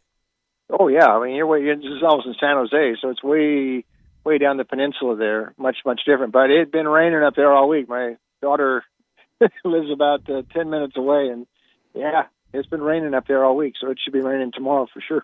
Did you ever go to a game at Kezar? I did not. I've been to Kezar. I was there before they tore it down. There is the Kezar is actually still there, but it's only like 5,000 seats, and they tore the old stadium down and they made it. They kept a few thousand seats, so like local high schools play there. Golden Gate Park. It's right at the corner of Golden Gate Park. And the old Kezar Pavilion, though, is still there, and that's where was USF's home court when Bill Russell was there. And that's right next to it at the corner of Golden Gate Park. Wow. Talking to Bruce Marshall from Vegas Insider, CBS Sports, and BAMSports.net. Going over to Sunday, Buccaneers and Lions. Really impressed with what both teams did in their first game last weekend, especially the Buccaneers against the Eagles. But now they're on the road against the Lions, who won at home last weekend. Right now, Detroit a 6.5-point favorite. That total at 49.5. What do you like in this one, Bruce? Well, you know what? I started doing this stuff in Memphis, Brett, about 1992. Correct. And we have never talked about the Lions off of a playoff. Never. You're right. Yeah. So that's funny, Bruce. Yeah, I mean it's been a long time. I mean I think these guys are legit. Their ability to run the ball too is what impresses me. And we know the big play in Amon-Ra St. Brown. As much as I don't. By the way, you know his last name is not St. Brown. It's Brown. That's his dad just put that Saint in there. Yeah. It's like you have this brother, Equidibus. But anyway, kind of a colorful character, and he is awfully good. The defense I thought they were sort of fortunate to beat the Rams last week. The Rams should be kicking themselves, and they were playing really good at the end of the year. But there's something about the Bucks here. They have covered 8 of 9 games on the road this season. Just when you think they're not there, Mayfield comes up with plays. They're kind of scrappy, and they seem like Green Bay now. They are playing with house money here, and I think they're kind of a live dog here. I'm not sure Detroit is just going to roll over them. I know on the surface you look at this one and you think, that number doesn't seem too big. But Tampa Bay's success on the road versus the number this year, new territory here for the Lions. It's sort of new for not necessarily new for the Bucks. They did get to the Super Bowl a few years ago and then in the playoffs the last 4 years ago. So they've had some playoff experience in Mayfield. This is really his chance. I like the way that team has responded to him. The Eagles were ripe to be taken out on Monday night, that's for sure. But Tampa Bay looks kind of ornery to me in that 8-1 road mark versus the spread. I think makes me believe Tampa Bay sticks around here. 26-23 Detroit. So I'm going to take Tampa Bay plus the points. Detroit wins the game. Tampa Bay wins the cash. Last game on Sunday at 5:30, a matchup of original AFL teams. Ralph Wilson against the Hunt family. At first it was in Dallas and Buffalo, and then when they played for the first time as Chiefs versus the Bills, it was Lenny Dawson versus the gentleman from Western New York, Jack French Kemp at quarterback from Occidental College. Did you ever see Occidental College play?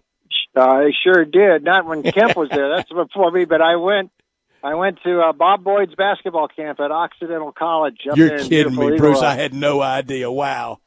Yeah. It's where Occidental is in Eagle Rock, right by Glendale, not far from the Rose Bowl. Yes, sir. I didn't know that. I didn't know it was that. I thought Occidental was Bay Area, so it's in Pasadena. It's Eagle Rock, right by the Rose Bowl there. This one also, remember, the 66, the first year of the Super Bowl, this was the AFL title game at the old War Memorial Stadium. Now, this one, there's a couple of notes here. I keep hearing all week that this first road game for Patrick Mahomes in the playoffs and all. Not really. I mean, he's won 2 Super Bowls on a neutral field, and he lost the Super Bowl playing the Bucks in their home stadium. Now, technically, Kansas City was the home team in that game, but that one, it was a road game. So they've played on the road before in the playoffs, and they have mostly won. It is not the same Kansas City this year. We've talked about that all year. The receivers are not up to pass the standards. They don't have Tyreek Hill around anymore. The pass protection has been somewhat suspect. That's forced Mahomes to do a lot of short intermediate stuff this year. But that's where Buffalo might be a bit vulnerable here with all these injuries they're taking on defense. I mean, they are really depleted, especially at the linebacker court. So that might give Mahomes a chance to sustain a few more drives. Kansas City's defense has been pretty stout. Buffalo let Pittsburgh back in that game last week. My first call here is under 44.5, 45. I think that's too high. Kansas City has been a dead under team this year, 10-3. Their last 13 under. The first meeting went under, and that was that game in early December at Arrowhead when Kelsey's last touchdown was nullified by the offside on Tony. But that game was still heading under. And I actually, you know what? I on the side, I'm going to lean to the Chiefs a bit. One note here. You guys watched Buffalo last week, and Bass, the kicker, he was struggling. He had one block, and he kicked that right into the line. It was easy to block. Well, any three of us could have blocked that kick. His other miss was a bad duck hook, and his extra points, a couple of them were barely inside the upright. Mm-hmm. So in a close game, I would much rather have Harrison Butker right now, who I've never seen miss a field goal, I think, than Bass, and that might make a difference. Yeah. Kansas City 20-17. My main vote is under in that game, but I'm taking the Chiefs too. I think they're going to win this one. And Mahomes, like I said, he's won away from Arrowhead before. He never won a playoff game in Buffalo, but Buffalo hasn't beaten Mahomes, beat him in the regular season, not the playoffs. So I'm going to lean to the Chiefs at an under in that one. Bruce, you're right about Butker. Not only does he never miss, it's high into the net. He's pretty automatic. At that Bob Boyd basketball camp, every basketball camp in those years, it was kind of be the star night. Who was the star that came and appeared at that camp? Did y'all have one? Jerry West. Well, how about that? Wow. You got Jerry West. Well, let me tell you about my first basketball camp. And this guy was a star, but he wasn't Jerry West. I go to LaVon Robertson's basketball camp at Arkansas College in Batesville, Arkansas. It's now Lyon College. And the star player one night they brought in for all the campers was Lou Hudson.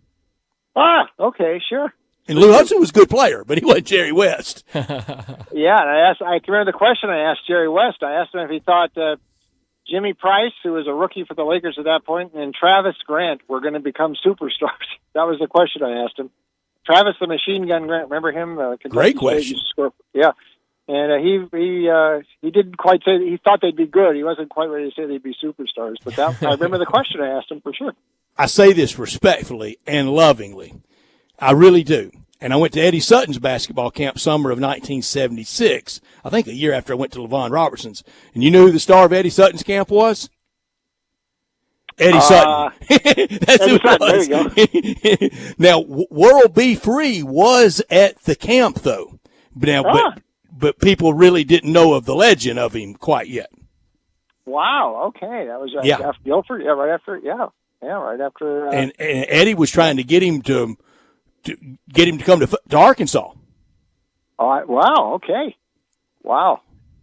Now we are going back in time now. We really are. Bruce, tell us how we can get more information about you over this weekend for really every sport, NBA and college hoops. Yeah. Thanks, Brett. Well, we got everything. By the way, I've got in Florida now, or as my wife calls it, Florida. And, it's been kind of cold this week. But how cold, Bruce? Tell us how rough it's been on you. I mean, for Orlando, we got in the 40s the other night. For Orlando, it was 1 here the other morning. 1. Yeah. Oh, yeah, I was going to say, northern Florida up there, Tallahassee was down about 10, 15 the other night. But just relatively speaking, this is cool for Orlando. But check me out, all the games. And it's a good basketball card. We got games tonight. NBA, too. We do good in the NBA. And college hoops tonight and a big card tomorrow. And hockey as well. Those picks up at Vegas Insider, VegasInsider.com. All my picks are up there, plus the football this weekend. You can also see my stuff at CBS Sportsline, Sportsline.com, once in a while up there on CBS Sports HQ as well. Bruce, you stay warm down there, and every time it gets this cold, kind of nationwide, all 49 states, everything but Hawaii, thank goodness for global warming, or we'd freeze to death, Bruce. Yeah, God, ain't that the truth. Have a great weekend, Bruce. Talk to you later, Bruce. Okay, boys. Thank you. You got it. Bruce Marshall from Vegas Insider, CBS Sports, and BAMSports.net joins us every single week to talk wagering. We need to go ahead and get to a break. When we come back, we're talking some Razorbacks, talk some SEC with Ty Richardson from ESPN Arkansas. Join the voice of the Tigers, Dave Woloshin, for Wolo and Friends. Weekday mornings from 10 to 11 here on Sports 56 and 98.5 FM.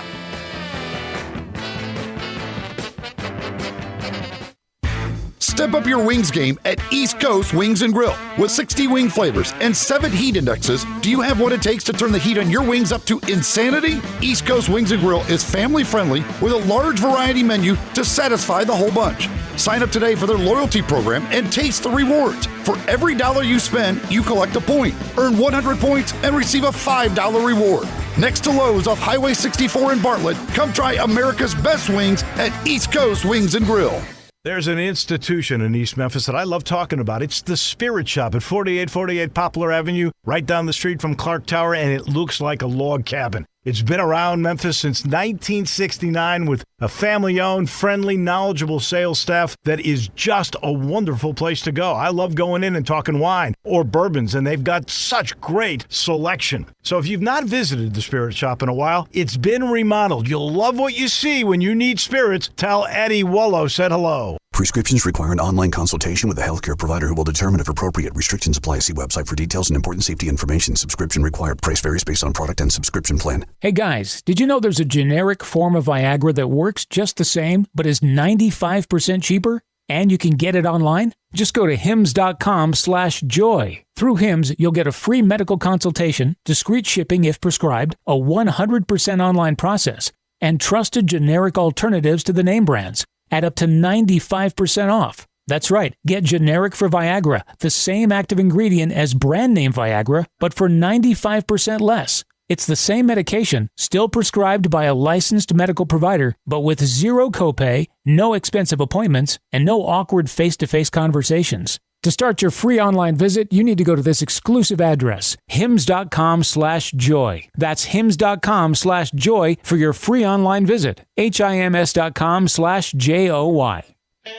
Hi, this is Troy Fiveash, owner of Fiveash Roof Services. If you need a new roof for your home or business, we hope to hear from you and we'll work hard to earn your business. We are experts and certified in residential and commercial roofing, siding, and gutter installation. I have been serving the Memphis area for over 20 years, and now with 2 of my sons working with me, we plan to be here for years to come. So if you need a roof, please give us a call. On a personal note, what a great time it is to be a Memphis sports fan. With the Grizzlies and the Redbirds and 901 FC, not to mention Tigers football and basketball, it's going to be a fun year. Thanks to Coach Silverfield and Coach Hardaway and their staffs for their dedication to the student and athletes, the University of Memphis, the City of Memphis, and us fans. Fiveash Roof Services, a proud partner of the Memphis Tigers and the official roofer of the Tigers home team. Fiveash Roofing, fair, honest, and ethical. 367-0050 or memphisroofer.com. 367-0050 or memphisroofer.com.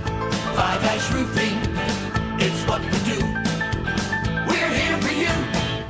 Let's make this the new year to drive your new Kia home from Gossett Kia on the Pike. Bobby J's waiting to put you in a new Kia today. So come hit the road with 41 MPG Highway in 2024 Kia Forte LXS, $239 a month, $27.99 due at signing. Or get 7 passenger seating in a 2023 Kia Sorento LX. We Gossett at $319 a month, $34.99 due at signing. And if you want your new ride to be a 2024 Kia Telluride LX, we Gossett at $449 a month, $34.99 due at signing. All 36-month lease plus Kia's 10-year, 100,000-mile powertrain limited warranty. So get to Gossett Kia today, 1900 Covington Pike. Online, KiaCovingtonPike.com. If you want it, we got it at Gossett Motor Cars. All 650 acquisition fee. Forte RE722-812, MSRP 21590. Sorrento PG 242-710, MSRP 33010. Telluride RG 462822, MSRP 38705. Includes all rebates and incentives. Must finance through Hyundai. Excludes tax, title, and license. See dealer for complete details. Offer valid through 1/31/2024 with approved credit. Dealer stock only. Ole Miss Rebel Yell is back. The Rebel Yell Hotline Radio Show is back on WHBQ Sports 56 and 98.5 FM. Every Monday night at 6, hear the latest news on your Ole Miss Rebels with Yancey Porter with 24/7 Sports, former Ole Miss defensive tackle Mike Fitzsimmons, Gordon Ford covering SEC Sports Call, and former Ole Miss baseball announcer Gary Darby. From kickoff to free throw to extra innings, your Ole Miss sports on the Rebel Yell Hotline Show right here Monday night at 6 on Sports 56, 560 AM and 98.5 FM. Your Mid-South sports station.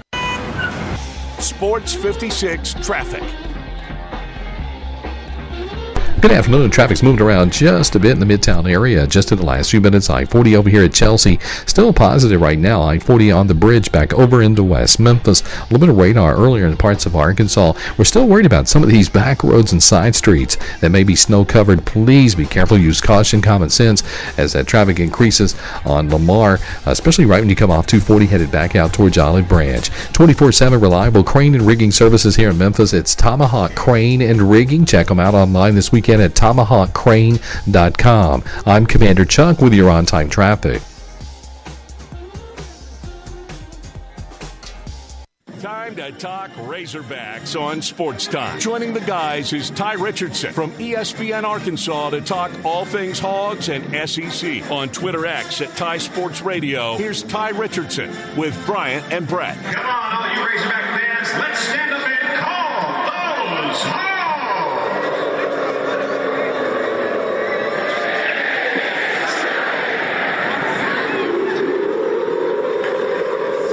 Ty Richardson joins us from ESPN Arkansas. He joins us every single Friday to talk the Razorbacks and the SEC. Ty, thanks so much for joining us down in Dallas this weekend. Always fun to be in Dallas. I always enjoyed Dallas. But the Razorbacks, they got their first SEC win of the season earlier this week at home against Texas A&M. But it was a lot scarier than I think most would have thought with the big lead they grabbed in the first half. Had to win it on a buzzer beater, but a win is a win for Arkansas, pulling them to 10-7 on the season. Was it kind of a sigh of relief to get that first SEC win for Arkansas earlier this week?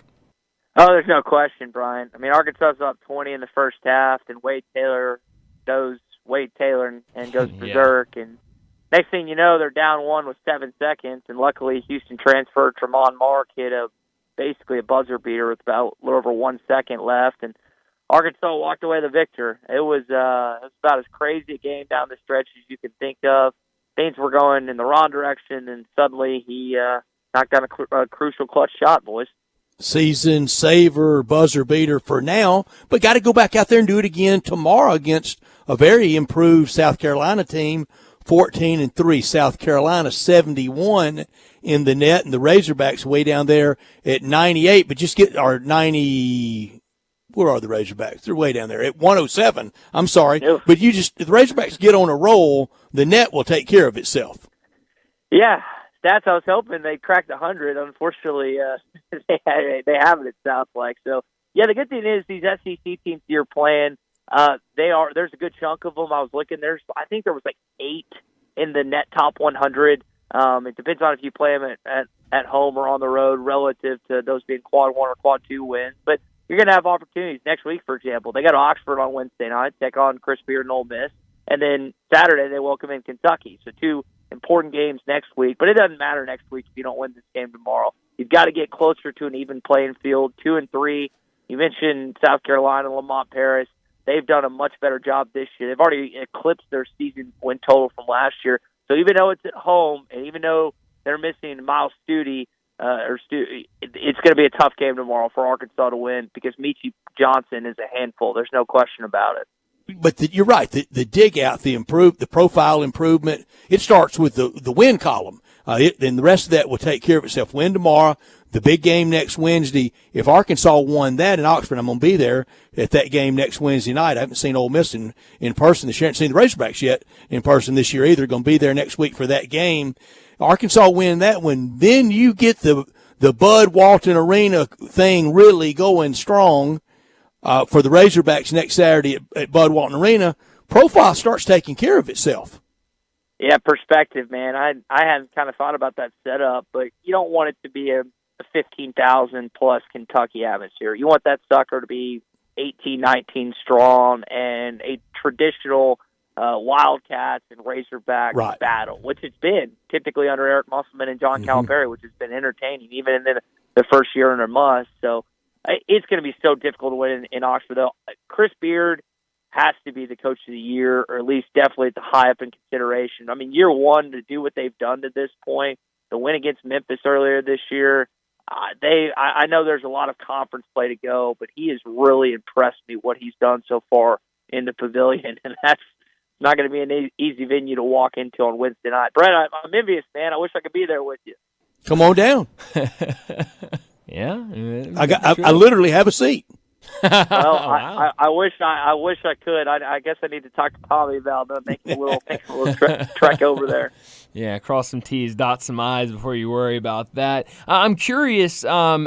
Ellis, who last year with a really bad Louisville team was kind of one of the few bright spots offensively for Kenny Payne's team. He transfers to Arkansas, and this year it's kind of been disappointing. 5.5 points, 1.6 assists, only playing about 15.5 minutes per game. What have you seen in him, and what has led to the lack of production and the lack of minutes for him?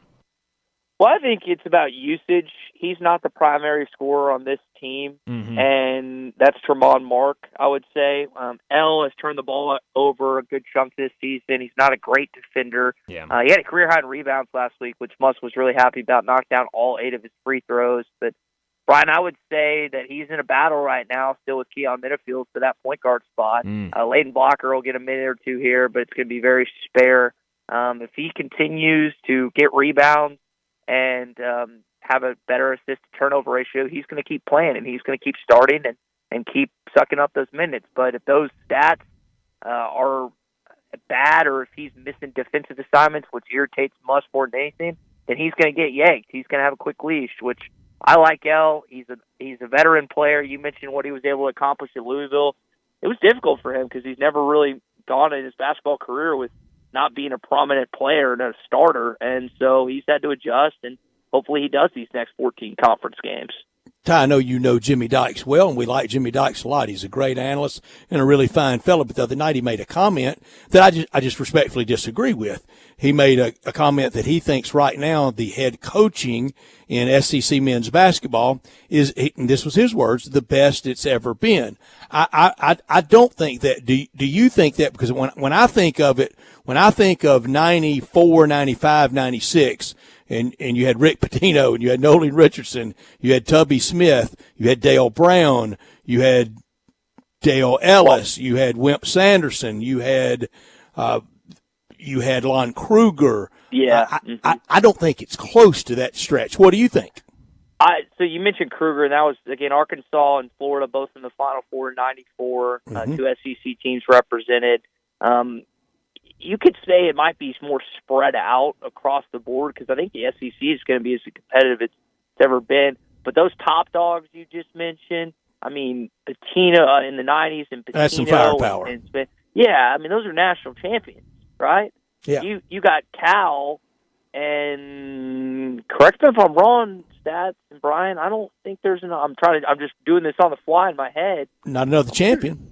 Yeah, Ben Howland at one point had been to 2 national championships. He's no longer the head coach at Mississippi State. Yeah. Bruce Pearl's been to a Final Four, been to a final game. But there's no national But Dale Brown had done that back then. Yeah, so I think when you think about, again, I think what Jimmy can make a case for, and like you said, I like Jimmy a lot. Jimmy lives in Northwest Arkansas. Yeah, he lives, but I would say maybe across the board through 14, and it helps you have 2 extra coaches to add to the mix. But they're not topping the big dogs of, again, Dale Brown, Rick Pitino, Nolan Richardson. Again, Final Four, national champion, Lon Kruger, Final Four, Tubby Smith, national champion. I don't know if there's a blue blood comparison, if you will, to the top dog coaches because there's only one, and it's Cal. And I love Muss, but they still haven't gotten to a Final Four under him, and I just don't know you can make a comparison just yet. And for that matter, for the record's sake, in that same stretch that I'm kind of calling 95, 94, 95, 96, Richard Williams took Mississippi State to a Final Four in 1996. Did they really? Sure did. Went to Final Four in East Rutherford. Stats, if you put a gun to my head right now and you said, has Mississippi State ever been to a Final Four? I would have said, I didn't even know they had, like, any sort of basketball tradition. Well, I know for the they have. Question. They got hot down the stretch that year. Had a great player, instant offense guy, Dante Jones, and won the SEC tournament at the Superdome. I was there in New Orleans in '96, and he stayed hot until about halftime of the national semifinal game. Wow. And the clock struck midnight for Richard Williams and his team back then. And Ty, I made every Ole Miss friend of mine in this area mad at me on that Friday afternoon before the Final Four. I just said, I wish State well this weekend. I'm kind of pulling for them. It did not go over well. I can imagine. Oh man, it always cracks me up when rivals get to either a national championship or Final Four of the College World Series, and you have some fans within a certain group that are like, I wouldn't mind to see if they had success this week. And then the others are just like, no, I hope they get their, by 50 or whatever. Yeah. I'm curious, you mentioned it a little bit earlier, Ty, but kind of following this win against Texas Tech, I'm sure a lot of those players are feeling like, we kind of got that monkey off the back getting that first SEC win. But you mentioned, not an easy test coming up against South Carolina. We know what Michie Johnson can do for South Carolina. What do you want to see tomorrow for Arkansas? How can they carry this confidence after that win against Texas Tech into Texas A&M tomorrow against South Carolina?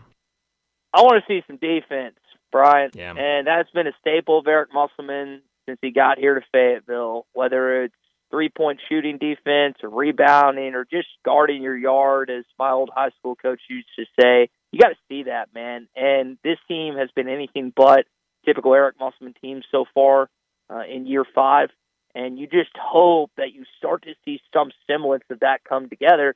Because what happened the last 3 years before their tournament runs is their offense was the one that wasn't clicking. Right. And their defense was there, but their offense took a while. Now it's really kind of neither. Like they had a good shooting half against A&M, but consistency, man, you got to see some people grind. And this team doesn't have the same athleticism or length that his last 3 teams have. So you got to have a little dog in you, not just tomorrow, but the remaining 14 games.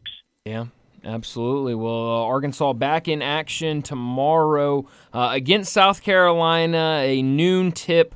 And we'll see what Arkansas can do if they can string together a couple of SEC wins. But Ty, as always, thanks so much for joining us. We'll do it again next week. Gentlemen, appreciate it, and looking forward to next week, hopefully leading up to a big Kentucky-Arkansas game. Hope so, too, absolutely. Ty. You Thanks, be safe Ty. down in Dallas. Yeah. Thank you, Ty. Yes, sir. We'll do. You got it. Ty Richardson with us from ESPN Arkansas every Friday from the start of college football through the end of college basketball, talking the Razorbacks and the SEC. And if you're ready to drive a new Silverado in 2024, I know the place to go. Go down Highway 78. First exit into Mississippi is Kraft Goodman Road, and you're there. You're there at All-Star Chevrolet, the home of the good guys and the good folks down at Olive Branch at All-Star. Financing down to 1.9 or up to $7,500 cash back, and you get another $2,250 with your trade on select vehicles. You'll love all the new All-Star Chevy Equinox, Trailblazers with the financing down to 1.9, no payment for 90 days. That's 3 months with no payments. Your good credit deserves it, and you get it at All-Star. If you want a certified pre-owned Chevy or any pre-owned, All-Star's loaded up. Lots of pre-owned Silverados, Tahoes, that Traverse with the third row seating, so we all can do more together. Jeeps, Broncos, and if it's not on the lot, just ask Jeff, and they will find it with all their contacts. Kevin and Jeff and everyone at All-Star, Drew, DePriest, everyone there, they wish everybody a happy and healthy new year from all the good people at All-Star Chevrolet. Remember, it's not South Haven, not Mount Moriah, Bartlett, or Collierville. It's got to be Olive Branch. Find new roads to All-Star Chevy today or go to allstarautogroup.com. Let's get to a break. When we come back, it'll be time for Big Number of the Day. Broadcasting from the Family Leisure Studio, we are Sports 56 and 98.5 FM. Let's wait until spring to put our house on the market. This is Sheldon Rosengarten with Mark's Bensdorf Realtors, and I've heard that before. Yes, spring is beautiful. The azaleas are in bloom, and so are the real estate signs. More flowers mean more signs. To me, right now is the best time to go on the market. Yes, even during the holidays and the winter months, because the housing inventory is lower, and buyers just don't have the selection available that they would in February, March, and April. If you or someone you know is thinking of selling, talk to 2 to 3 real estate brokers. Find out what they think about your house, but more importantly, what they will do for you. Make sure I'm one of the ones you call to find out about my highly successful strategic marketing program that can mean the difference in what you make and win. Remember what they say. When you want the job done, call the worst golfer in town. Call me, Sheldon Rosengarten, at 483-0546 or memphisrelocate.com. That's memphisrelocate.com or 483-0546, and go Tigers. A good friend of mine told me about this awesome place for lunch. Oh, yeah? What's the name? Neil's Grill and Bar, where the fat man rocks. Everybody knows Neil. Where's it located? It's located in Yorkshire Square off of Quince. And what's it like? The best lunch place in Memphis. You know, like real mashed potatoes and gravy. Everything is made from scratch. Monday through Friday, daily lunch specials like Monday baked chicken, Italian Tuesday, spaghetti, ravioli, Italian spinach, delicious fried catfish, fried chicken livers every Wednesday, Friday, Salisbury steak, barbecue chicken, or if you just want a vegetable plate, the best veggies in town. What about the lunch price? Meat and 2 veggies, $8.95. Meat and 3 veggies, $10.95. And veggie plate, $9.95. Big fat boy portions, man. Man, you're making me hungry. Come hear the best live local music at Neil's. Eddie Smith plays Sundays 5 to 9, Mondays karaoke, Tuesdays Debbie Jameson, Wednesdays Elmo and the Shades, Thursdays John Williams and the A440 Band at Neil's. Where the fat man rocks. It's the Start Something New sales event, and it's on now at Gossett Chrysler Jeep Dodge Ram Fiat on the Pike. Start your new year off in a new ride with 2023 Jeep Renegade. We Gossett at $24,990. How about a 2023 Grand Wagoneer 111 4x4, $10,000 off MSRP. Plus, get unparalleled power in a new 2022 Charger Scat Pack. Your time to get $10,000 off MSRP at Gossett on the Pike. And there's never been a better time than right now for 2023 Dodge Charger SXT. We Gossett only $29,990. So drive past the rest and come to the best at Gossett on the Pike or shop online at GossettMotorCars.net. If you want it, we Gossett at Gossett Motor Cars. Renegade Triple P 56029 MSRP 30,040. Wagoneer PS 508 331 MSRP 112,285. Charger NH 251 172 MSRP 58020. SXT PH 508 657 MSRP 35,930. Includes all rebates and incentives. PF 695. Excludes tax title and license with approved credit. See dealer for complete details. Offer valid through end of the month. Dealer stock only. Is your home still not warm enough or running out of hot water? Hi, this is Lauren Choate with Choate's Air Conditioning, Heating, and Plumbing, and we've got exciting news for you. Introducing Choate's Carrier Repair Buyback Program. If you've had HVAC or water heater repairs in the past year, you're in luck. Choate's will credit your repair costs up to $1,500 with a brand new HVAC or tankless water heater system. Yep, you heard right. Just bring your repair invoice from the last 365 days and get ready to upgrade your home's comfort. Say goodbye to those chilly nights and inconsistent heating. Choate's has you covered with various low-payment financing plans, making your upgrade more affordable than ever. Imagine a more efficient and reliable system keeping your family cozy all winter long. And here's the best part. This offer is a substantial boost towards a state-of-the-art heating solution. Ready to take the next step? Schedule your free estimate by calling 347-8086. And remember, turn to the experts with Choate's and let our family serve your family. For the latest from the world of golf, tune in every Saturday morning from 9 to 11 for the Golf Shop Radio Show, presented by PlayGolfMyrtleBeach.com, the golf capital of the world. Hosts Mark Greenhelge and Matt Blanchard talk golf from tee to green and everything in between. If you like golf, you're going to love Golf Shop Radio. Before you tee up, drop on in. Welcome to the Golf Shop here on Sports 56. Real sports talk. Now back to Sports Time on Sports 56 and 98.5 FM. Here once again are Brett Norsworthy and Bryant Dacus.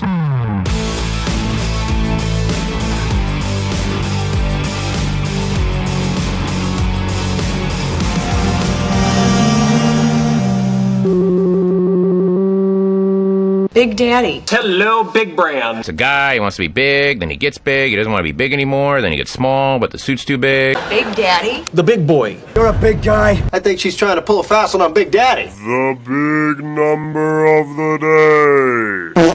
Well, Brett, I really like my big number today, and it comes from college basketball, but no, it does not come from the Tigers game last night. It actually comes from UTEP, who played last night on CBS Sports Network. Think maybe tipped off around the same time as the Tigers. Maybe not. I think maybe a 7 o'clock tip. I know I flipped it over to them after, or maybe even an 8 o'clock tip. I flipped it over to that game after the Tigers were done last night. But UTEP played last night and won pretty big, pretty handedly in their conference game last night against Middle Tennessee. But the story of the night was Otis Frazier III. My big number today is 25. Last night, Otis Frazier finished the game with 21 points, 8 steals, 4 rebounds. Was just incredible for them. Also added a block. Otis Frazier became the only Division I or NBA player in the last 25 years to score 20-plus points, notch 8 or more steals, and shoot 100% from the field in a single game. That's right, 100% from the field, 6 for 6 from the field. Now, he did go to the free throw line 11 times last night and missed 3 free throws, but a perfect 6 for 6 from the field for Otis Frazier III. Who did it the last time it was done? Well, that's a good question, but I do not have that stat in front of me. I wonder if it was college or pro. It's a good question. I would think probably college. I mean, that's very hard to do in the NBA. I'm thinking maybe Vince Carter in that stretch at North Carolina. Wow, it really could have been. I might have to look that up, Brett. And I haven't seen that. No, that's good stuff. My big number is a year. It's 1991. It could have been 32 seasons ago, but it's 1991. That's the last year the Detroit Lions played 2 playoff games in a postseason. 32 seasons ago.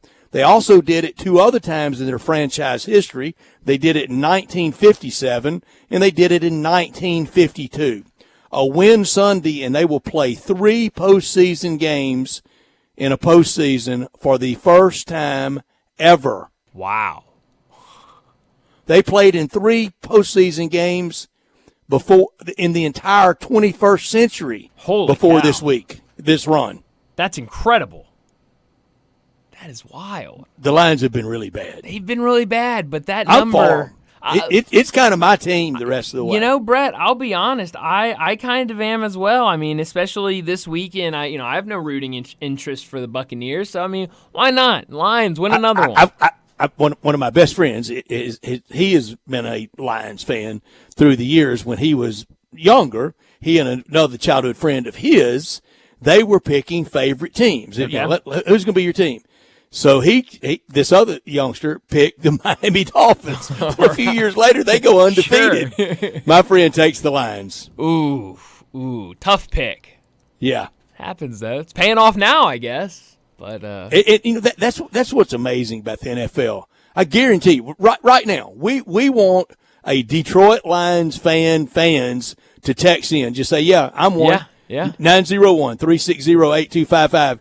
You can find somebody that's pretty diehard for every NFL team. I played with a guy in high school that was a big Detroit Lions fan. I had a friend in high school who she was a big, I think her parents were from Detroit. And, she loved Detroit everything. Detroit Lions. She was a huge Red Wings fan. And so I know I've seen her I've seen her social media these last couple of weeks, really this whole year. Good and for them. She has been very, very happy that the Lions are playing well. There's a chance they could host the NFC Championship game. You get a Packer upset of the Niners, and the Lions win in their game, and then they host. Yeah, no, sure could. It would, like you said, would take a lot, but I mean, hey, it's not out of the possibility, and that would just be unbelievable. The Lions are the only team currently of the NFL 32 teams that I have not seen in person in a regular season game. I did see them here in a preseason game. Really? Summer of 1976 against the Cowboys. Really? Late July. Wow. And as cold as it's been the last few days, it was that hot that night at Lions Cowboys. Well, Brett, like you've been saying a couple of times, for as cold it's been, remember that Friday at the golf tournament? Woo, boy. That was one of the all-timers. It sure was. That was that second really trip down to get the gear at 18. That's when I knew I was an old man. Yeah, Brett. No, I had to stop and rest. I knew I shouldn't have left you by yourself. No. You had a longer way to the bus than I did. Yeah, I forgot about that. I had to catch the bus, or I would have been standing there for another 15, 30 minutes. Not a dry thread on either. I had to stop and rest. I thought, well, it's official. I'm old. It happens. It catches up with you, Brett. It sure does. It really does. But that was an all-timer, and I'm ready. I was talking to my dad last night, and he comes inside, and it's like 30 degrees out, and he goes, for as cold as it's been the last couple of days, this feels warm outside. I'm with him. I mean, I thought, please tell me I'm not getting used to this. No, Brett, I don't think I'd ever get used to this. But that morning it was one for a couple of hours. I mean, like from 6 to about 9:30. Yeah, no, it was. No thanks. No, I don't want to be in that more than I have to. Go Lions! Go Lions! I'm with you. I don't know. In about 30 minutes or so, we'll be doing Friday football forecast. I don't know if I'll be picking them, but I'll be cheering for them this weekend. But let's go ahead and wrap up our second hour, get to a break, and when we come back, we're talking Tigers with the Tiger basketball beat writer over at the Commercial Appeal, Jason Munns. That's next.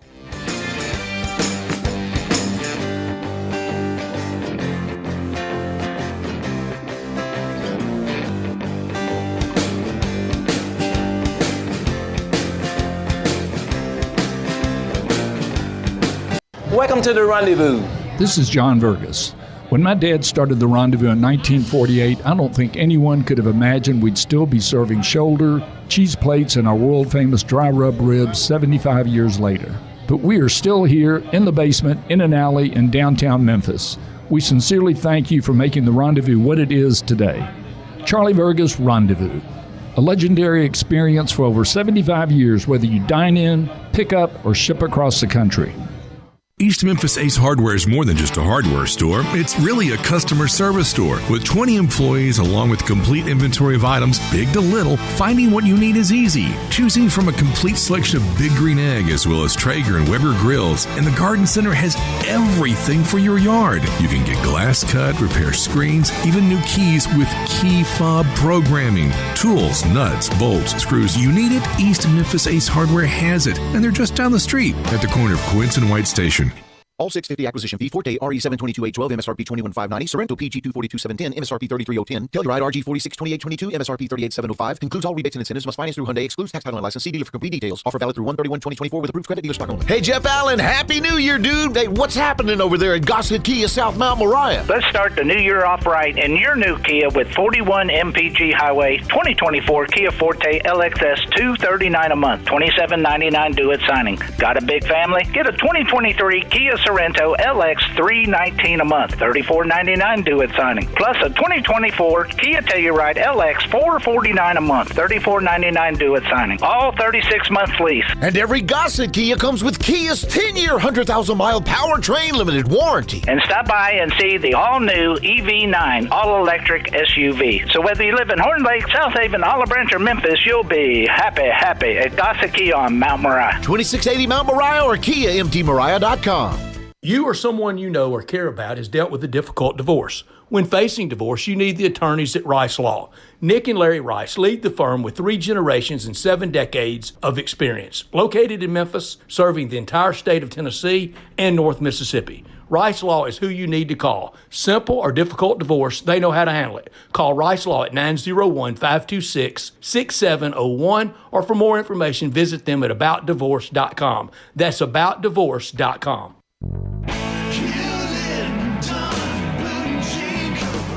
Hewlett & Dunn Boot and Clothing Company, we have it all. From handmade Amish leather belts, fine and casual clothing, boots, casual boots, work boots, fancy boots, and even safety-toed boots. Lots of cowboy hats to choose from, even Nebo lights, good-looking duck head dress shirts, duck head caps, shorts, and pants. Tons of jeans from Ariat, Wrangler, Devil Dog, and Kimes Ranch jeans.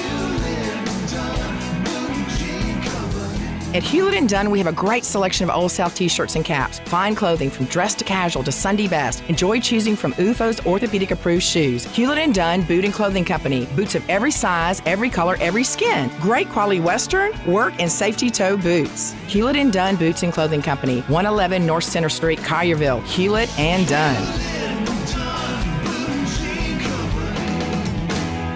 Hewlett & Dunn, serving you and your family since 1961. At Jason's Deli, when you're dining in or picking up curbside, you can expect wholesome food and no surprises, just delicious sandwiches, crisp salads, and quick quality meals made with the freshest ingredients and no artificial trans fats, MSG, high fructose corn syrup, or artificial colors and dyes. Around here, a lot of thought goes into what we put into our food and what we take out of it, because you're not just taking a bite, you're getting a taste of who we are. New items are constantly being created to expand our menu for all tastes and special diets with vegan and gluten-free options available. Convenience and on-time delivery you can count on. It's just a click away at jasonsdeli.com, so whether you need to feed 5 people or 5,000, the team at Jason's Deli, they have the credentials and the commitment to keep you satisfied. Freshness is nearby at Jason's Deli with locations at Ridgeway in the Park Place Center, Poplar and Highland, Germantown Road in Cordova, and on Goodman Road in Olive Branch. Jason's Deli. It's wholesome food and no surprises.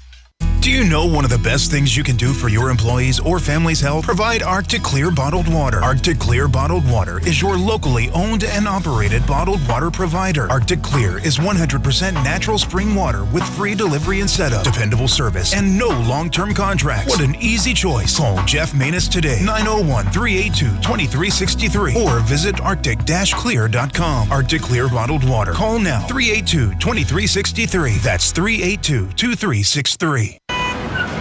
Sports 56 traffic. Good afternoon. Normally it'd be heavy over here already on 40 East up by Sycamore View Road all the way out to 269 as you make your way out into Fayette County. Still looks pretty good right now on all the major outbound routes. We've seen a couple of wrecks in the last 15-20 minutes as that traffic picks up south of Memphis on 55 headed down through DeSoto County. Still use some caution out here. They're still very dangerous with some snow-covered roads on some back roads and some side streets. 24/7 reliable crane and rigging services here in Memphis. It's got to be Tomahawk Crane and Rigging. Check them out at tomahawkcrane.com. I'm Commander Chuck with your on-time traffic. We are Sports 56, WHBQ Memphis, and W253 DF Memphis. Flynn Broadcasting Stations. Now, back to Sports Time on Sports 56 and 98.5 FM. This hour is brought to you by Hewlett & Dunn Boot and Jean Company in Collierville. Here once again are Brett Norsworthy and Bryant Dacus.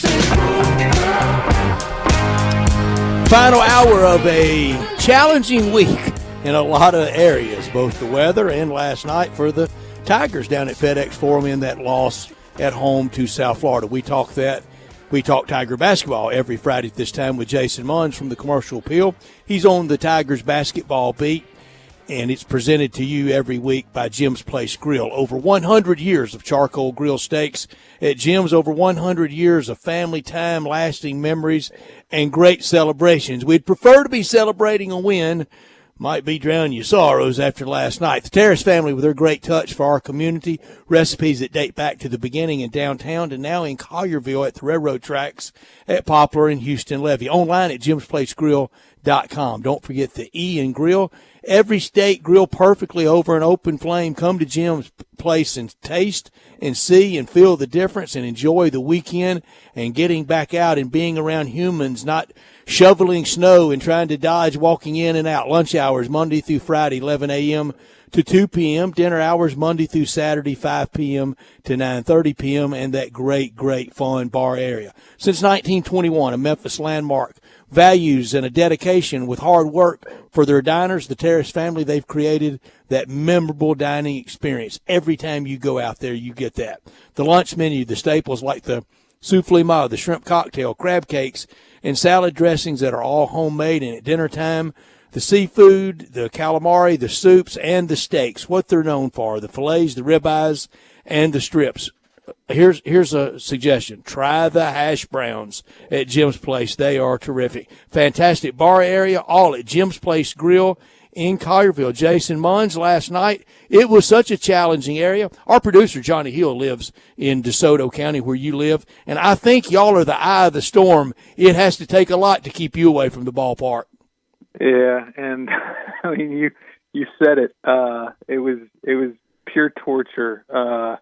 Having to watch it on TV after being able to get all the way to Wichita and back earlier in the week. Can't get to Wichita. As difficult as that was, it was even more difficult to just drive the 25, 30 miles or whatever it is up to FedEx Forum last night. So Getting to your car was difficult. Yeah, I mean, like, I'm just sitting here, like, I was listening to you go through the Jim's Place stuff, and I'm like, it always makes me hungry listening to that, but then, like, after hot dogs for the last 5 days, no kidding. I've had enough chili for a long time, Jason. Yeah, so, but no. I don't want any more Frito pies for a while. I'm ready to get out and eat real food. Yeah. No, that Frito pie sounds pretty good. I had to shake things up this week at my house. There you go. But do you do onions on yours, or? Onions, mustard, everything, yeah. Oh, that sounds good. But no, yeah, I couldn't. I'm actually I'm looking out my window right now, and people are still struggling in my neighborhood to get in and out. I made it out earlier today for a quick trip to Kroger, but since the temperatures have gone back down, the wet spots are freezing over again, and it's just it wasn't worth the risk to me. But was Kroger a free for all? Not as bad as I thought. I mean, there wasn't, there was a lot of items that were not available. There was very little butter left. That was one of the ones that was just like, okay. I mean, like there seemed to be, a good amount of eggs and, raw meat and stuff was all there, but butter was basically gone. How about that? Isn't that something? Yeah. I went to our Walmart one night. I'm not kidding you. It was blocking and tackling. I mean, just with the carts, the run on the milk and bread, and I got neither.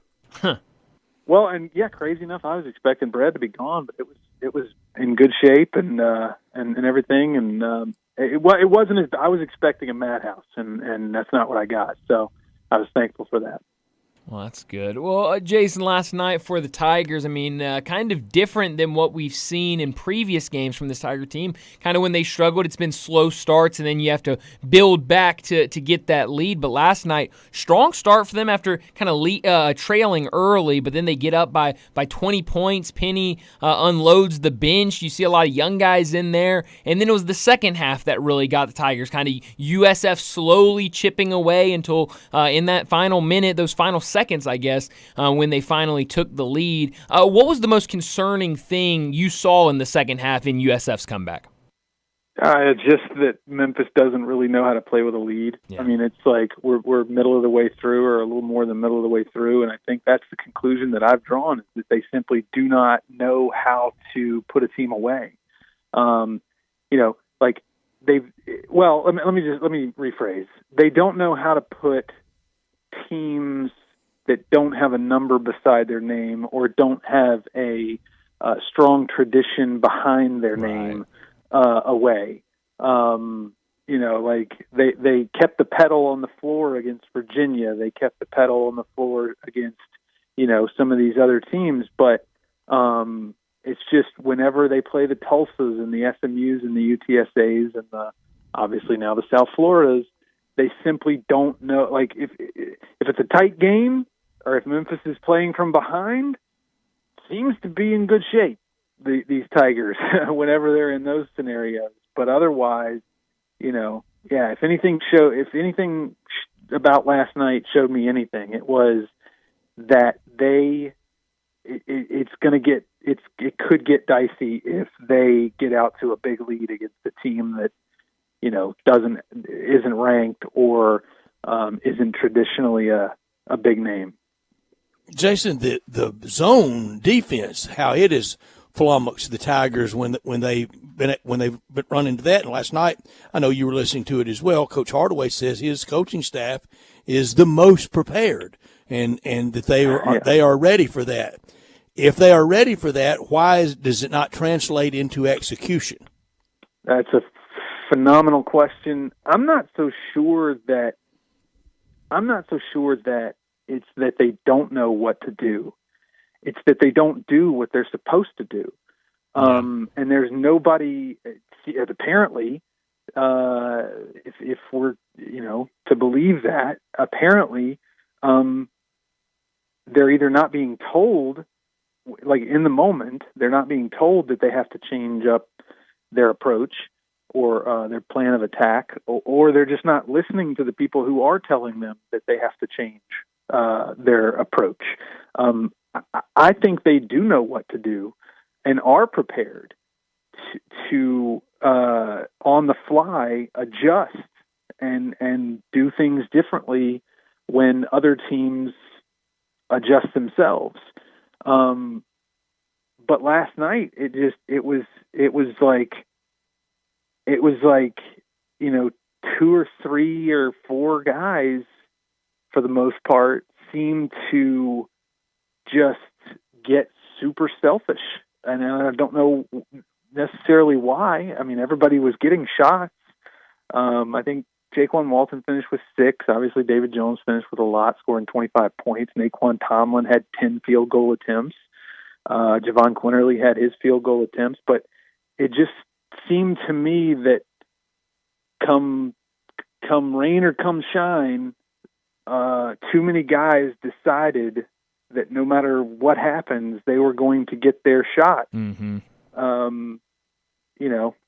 And I think that's ultimately what led to their downfall. I mean, I think they had 27 field goal attempts or something like that in the second half, and more than half of those were 3-pointers, and they only made 2 of them. It just felt like they were settling for bad shots, poor shot selection, and I think that was just a mental thing. Like they made up their mind, no matter what, they were gonna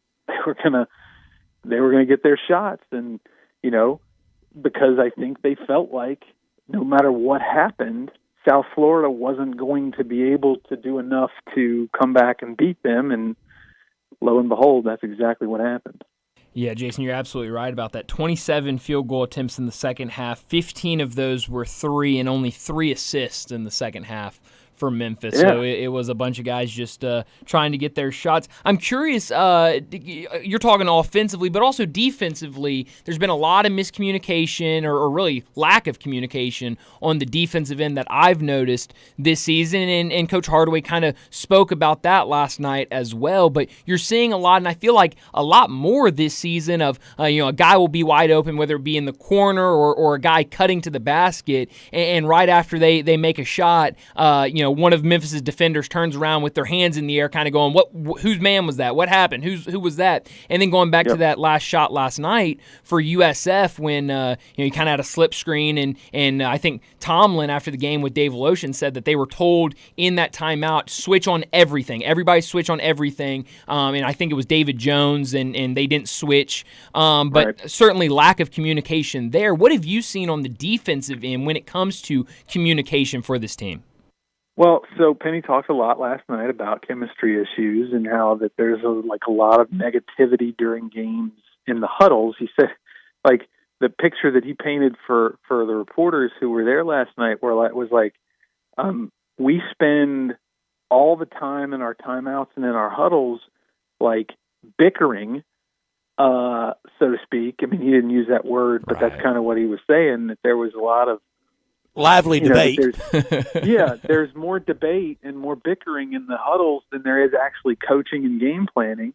So I think that is part of what's going on. He said there are sometimes, a lot of times, where he's having to play guys together who don't seem to play well together, not because of anything physical, but more personality sort of things. So, I mean, they got to get a handle on that, but I think that's part of it. I also think that we haven't talked enough about the impact of losing Caleb Mills. Yeah. What that's the impact that has had on this team's defense, especially. I mean, he was a I agree with that. He was a very calming presence. He didn't say much, but he led by example. Veteran guy who's had success at multiple stops, who had really bought into being this defensive stalwart, and he's not there anymore. He got hurt at Tulsa a few games ago, and that was obviously done for the season. And so I think losing him has been a problem. And then the other thing is, Penny loaded up on offensive guys. Yep. Jaquan Walton isn't known for his defense. David Jones, even though he has good steal numbers and he's active for the most part on defense, I don't think that he's a great, quote unquote, great traditional defender. Nick Jourdain is probably the best defender on this team. And then you were talking about Naquan Tomlin. He's not brand new. He's been here for 3 weeks or whatever it is, but still, that's not enough time. I mean, a lot of these guys have been here since May and been playing together since August when they went down to the Dominican Republic. He got here in mid to late December. So, I think that's part of it. Losing Mills, there's a lot of things at play with the defense, but. It's high time they get it fixed. I know that. Jason Munn's our guest from the paper of record, the Commercial Appeal. He's on the beat covering Tiger basketball, and he's presented to you every Friday by our friends at Jim's Place Grill in Collierville. Jason, on that lively debate topic, I remember so well. And it was before Pete Cal. It was still building John Calipari. He would say about lively debate, he wants his players to interact with him. If they are demonstrative and maybe it's some colorful language, that's okay too. but I have the last word in the debate. I shut it down when I've had enough of it. Can Penny Hardaway shut it down? Can he tell them, guys, I've heard enough. Let's play ball?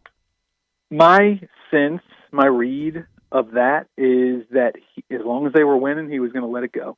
That's my sense of sort of his attitude toward what he was talking about last night. Sort of, and I don't. He never said infighting. He never said bickering. But that's in so many words, that's kind of what he was saying. And again, my theory is that he was, he's a player's coach, like that's always been sort of the reputation that he has, is that he is a player's coach. And I think sometimes that line gets a little bit blurred, especially, when times get tough.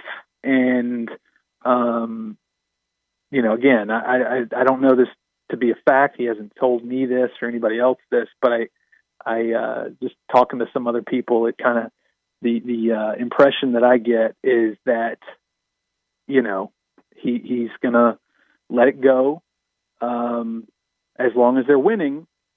But then you saw it last night. As soon as they lost, the gloves came off. The curtain was pulled back, and it was time to start airing some dirty laundry. And he's done this before. He did this 2 years ago with Amani Bates, and the stuff going on inside that locker room.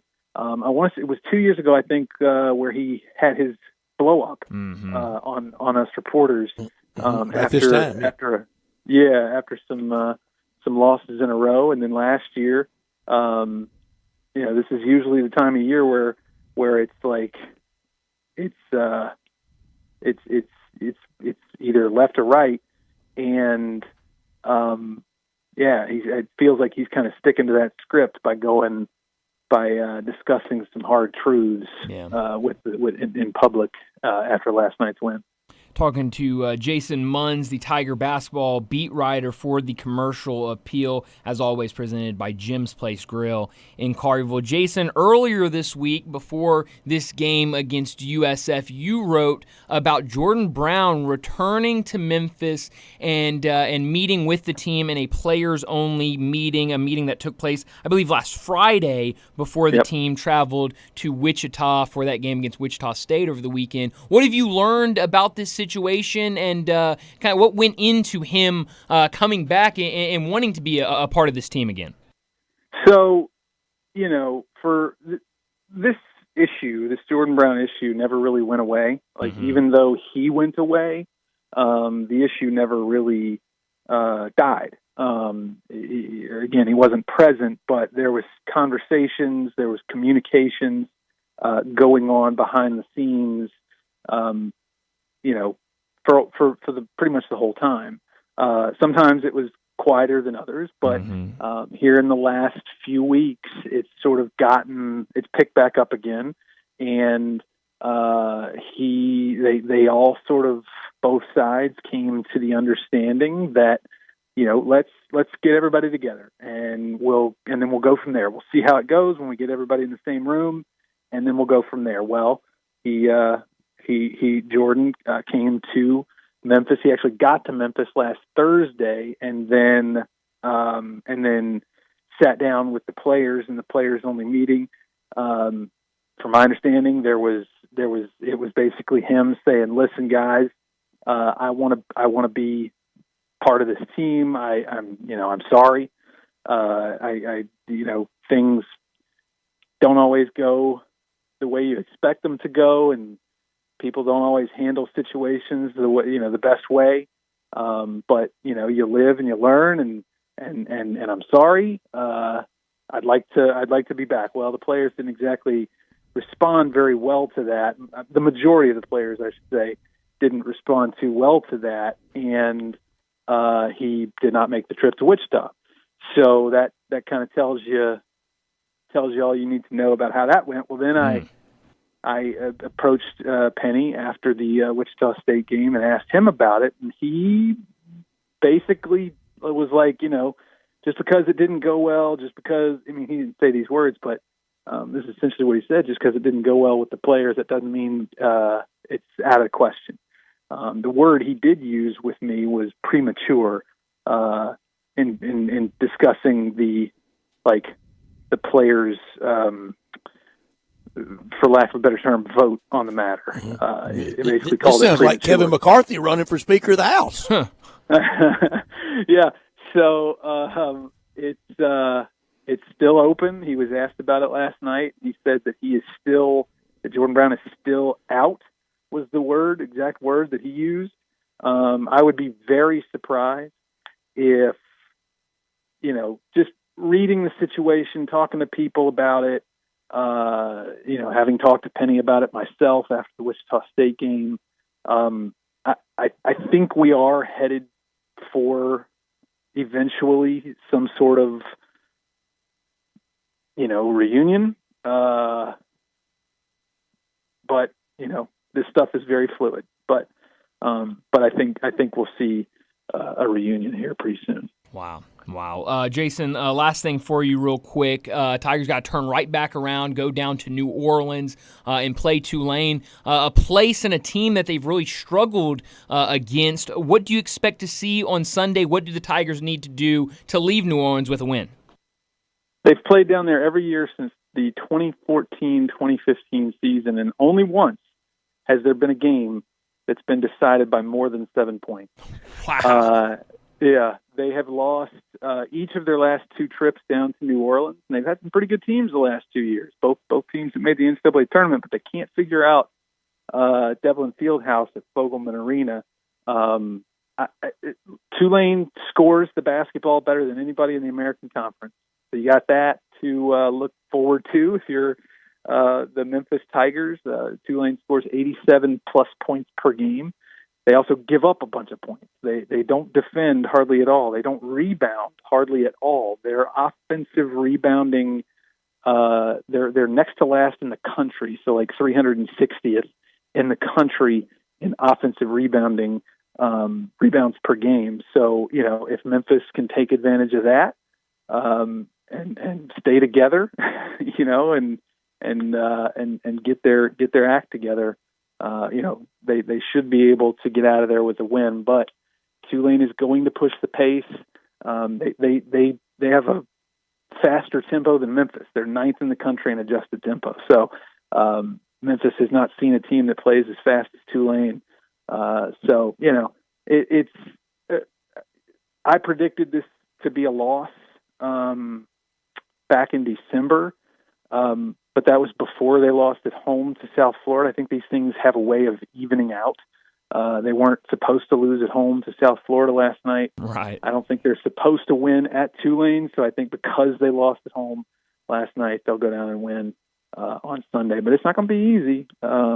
They got some dudes down there, Kevin Cross and Zion James and Jalen Forbes, and obviously Ron Hunter is a heck of a coach.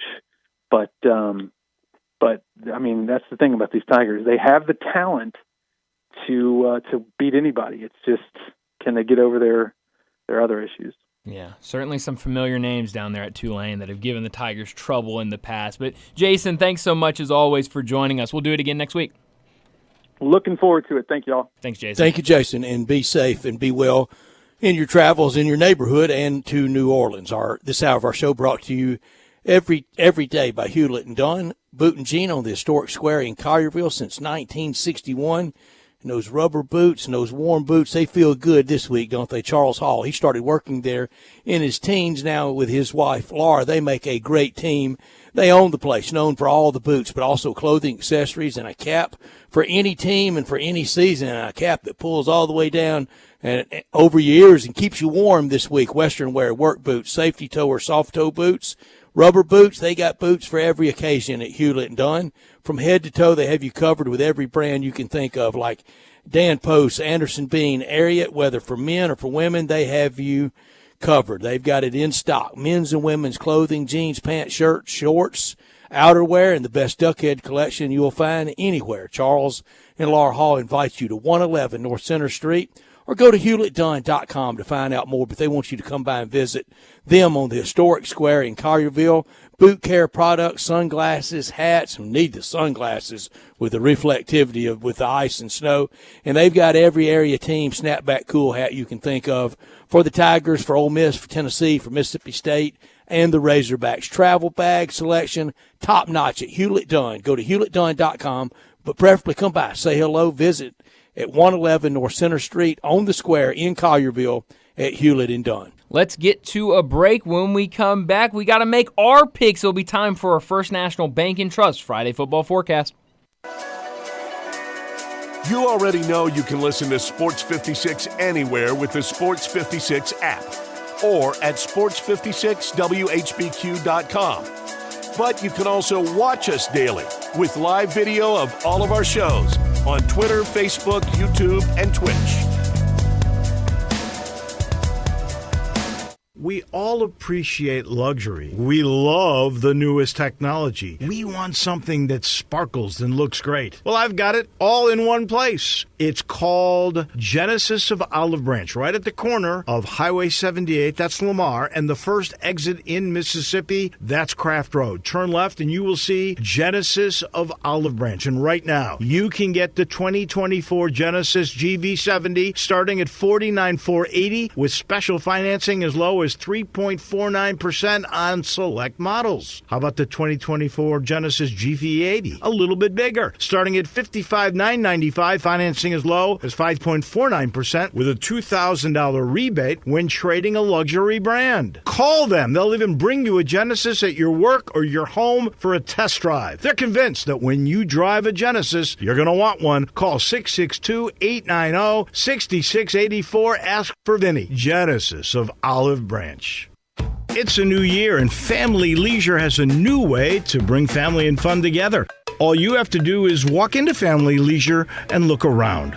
All those floor model patio sets you see, those have got to go. So Family Leisure can make room for all the new sets coming. Get a wicker sofa set for under $2,000. Pool tables under $1,500. Theater seating for under $2,000. Hot tubs for $4,000 or just for yourself. If you really want to lounge, they're under $5,000. Need patio cushions? Get them as low as $25. Oh, have you seen those infrared steam saunas? Well, now they and the traditional saunas are 25% off. It may just be the first few weeks of 2024, but that doesn't mean you can't start getting ready for summer. Two final things. Purchase your above-ground pool now and get first in line for installation, and take advantage of special financing that's available. Family Leisure, Whitten Road and I-40, bringing the family and the fun back together. You still thinking job change in the new year? Yeah, I need something that's in high demand and more stable in this economy. IT? Yeah, cybersecurity, maybe even AI. That's what I did. Really? How? Went to My Computer Career. You don't need any prior experience, and you could start your new career in a matter of months. A lot of IT pros go to school there, too, to level up. Sweet. Are classes online or on campus? Both. Wow, I'll check it out. Thanks. Make this your year. Take the free career evaluation now at mycomputercareer.edu. Financial aid is available for qualified students, including the GI Bill. All 650 acquisition fee, Forte RE722-812, MSRP 21590, Sorrento PG 242-710, MSRP 33010, Telluride RG 462822, MSRP 38705. Concludes all rebates and incentives. Must finance through Hyundai. Excludes tax, title, and license. See dealer for complete details. Offer valid through 1/31/2024 with approved credit dealer stock only. Hey, Jeff Allen, Happy New Year, dude. Hey, what's happening over there at Gossett Kia South Mount Moriah? Let's start the new year off right in your new Kia with 41 MPG Highway 2024 Kia Forte LXS $239 a month, $27.99 due at signing. Got a big family? Get a 2023 Kia Sorrento LX $319 a month, $34.99 due at signing. Plus a 2024 Kia Telluride LX $449 a month, $34.99 due at signing. All 36 months lease. And every Gossett Kia comes with Kia's 10-year, 100,000-mile powertrain limited warranty. And stop by and see the all-new EV9 all-electric SUV. So whether you live in Horn Lake, South Haven, Olive Branch, or Memphis, you'll be happy at Gossett Kia on Mount Moriah. 2680 Mount Moriah or KiaMTMoriah.com. Sports 56 traffic.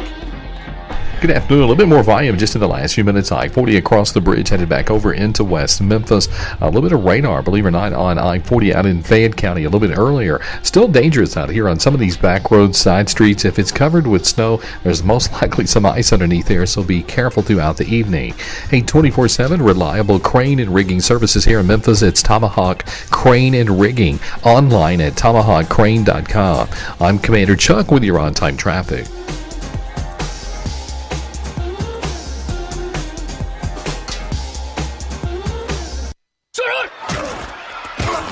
Friday football forecast from First National Bank and Trust, a division of First National Bank of Eastern Arkansas. Real estate isn't something you purchase or develop or desire. It's something you appreciate, respect, and know. With real estate, there's no gray area. You either know it or you don't. First National Bank and Trust, a proud division of First National Bank of Eastern Arkansas. They've known it since their beginning in 1886. Clients depend on First National Bank because they know real estate. Brooks Winchester, Bill Samish, and many more can assist you in your acquisition of that hunting land, farmland, a construction project. Let First National Bank and Trust make your dreams a reality. 775 Ridge Lake Boulevard, Suite 140 in Memphis, 901-498-5763, or the office in Collierville, or online at fnbtmemphis.com. For commercial real estate, residential construction, or recreational and agriculture financing, let First National Bank and Trust help you. They're a division of First National Bank of Eastern Arkansas, where I have had an account, been a friend, and been a customer my entire life. Bryant, we're down to just 4 games to pick today, 2 next week, then the open date before the Super Bowl 58, and we will pick it. So we just have 7 picks left all year. That makes me so sad. Hard to believe, Brett. It really is. Our first week of picks was Friday, September 1st. It was all college that weekend before the NFL got started. Our first game was Tennessee minus 28.5 over Virginia, and we both got it right. How about that? I love a good cover to start the year. A good group lock to cover. Group locks last weekend, the picking last weekend, deplorable by us. Yikes. Both of us 1-5.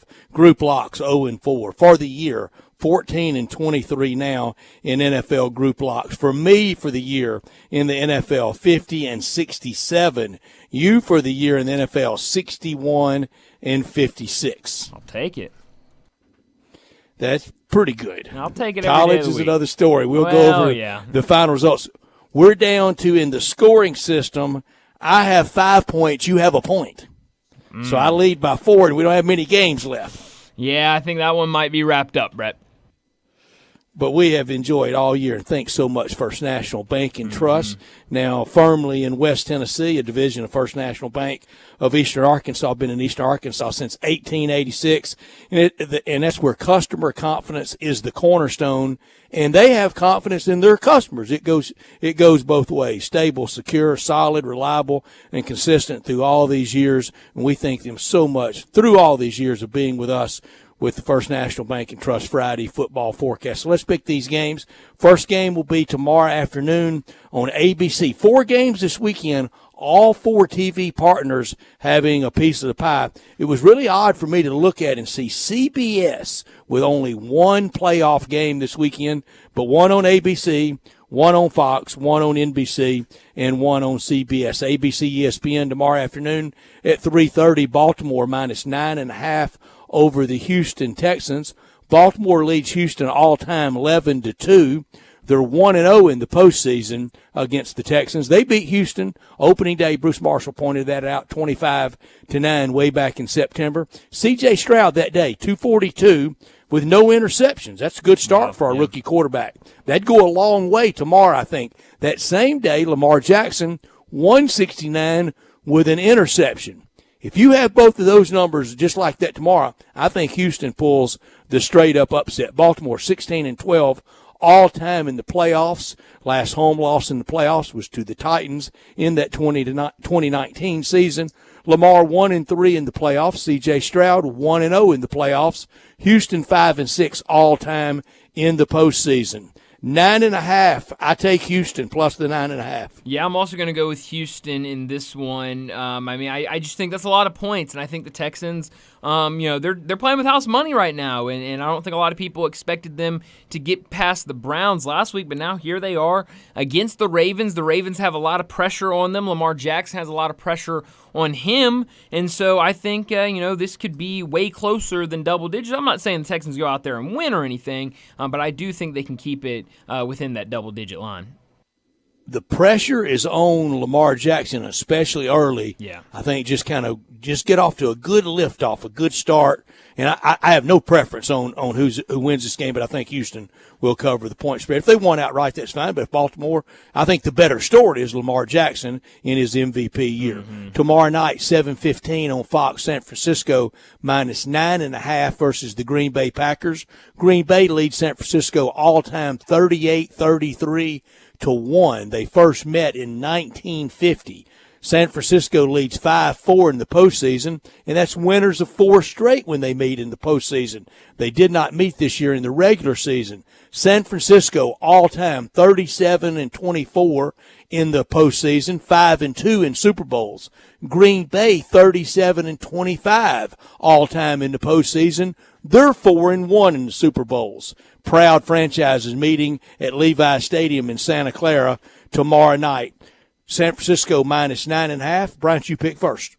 Brett, I'm going to take the 49ers in this one. While I'll be cheering for the Packers tomorrow night, I'm going to take the 49ers in this one. Bruce Marshall told us about the weather out there, and I was not familiar or aware that there was some weather going on out in California over around the Bay Area. But I'm still going to take the 49ers here. I think he said that plays right into the 49ers' hands. I think it does, but I think the Packers played really, really well against the Cowboys last week, but I don't know if they can replicate that 2 times in a row against really 2 really tough teams. So I think the 49ers get them here, and I think they can win by double digits. Some blaming the weather on El Nino. I blame it on late January in the Bay Area. That's Historically, that's kind of what it's like. Sunday afternoon, 2 o'clock on NBC, Detroit minus 6.5 over Tampa Bay. Detroit leads Tampa Bay all-time 32-29. 0-1 in the postseason, though. Tampa Bay beat Detroit in the 1997 playoffs. They first met in 1977. Tampa Bay's first year they had a team. Detroit beat Tampa Bay. The second year Tampa Bay had a team. I'm sorry. Detroit beat Tampa Bay 20-6 October 15th this year in Tampa. In that game, Jared Goff 353, no interceptions. Baker Mayfield 206 with an interception. If you have those same numbers, it'll be a rout in Motown. Detroit 8-13 all time in the postseason. Tampa Bay 12-11 all time in the postseason and undefeated on Super Bowl Sunday 2-0. Detroit minus 6.5. Give me the Lions. Go Detroit. I'm going to go with the Buccaneers in this one. I will probably also be cheering for the Lions in this one, but what Baker Mayfield has done, the energy that he has brought down to Tampa Bay has really been impressive. I was impressed with what they did last week against the Eagles, even though we know the Eagles have a lot of issues, and there were issues down the stretch, but I do think they can go up to Detroit, keep this game close. Brett, I think they can even win this game. I might even take them outright Sunday afternoon. And wouldn't that be a story? Because this time last year, they didn't win a playoff game. They were out in the first round. That was with Tom Brady. I'm not comparing Baker Mayfield to Tom Brady. It'd be a rough but who comparison. would have thought that it would be very rough? Almost any mere mortal would be a rough comparison to Tom Brady. But who would have thought with Baker Mayfield saving his career, his football life, and advancing, even winning a game in the playoffs? I don't think many had that in the preseason. Tomorrow night, or Sunday night rather, at 5:30 on CBS, it's Buffalo minus 3.5 in the North Pole over Kansas City. Buffalo, they lead all time 29-24-1, 3-2 in the postseason versus 3-2 in the postseason. First met in 1960 in the AFL as the Dallas Texans versus the Buffalo Bills. And they first played as Kansas City versus Buffalo in 1963 with Lynn Dawson at quarterback and Jack Kemp at quarterback for Buffalo. Buffalo 19-20 all-time in the playoffs. We all know that Super Bowl Sunday record, 0-4. Kansas City, 21-21 all-time in the playoffs, and we know they're the defending champs, and 3-2 on Super Bowl Sunday.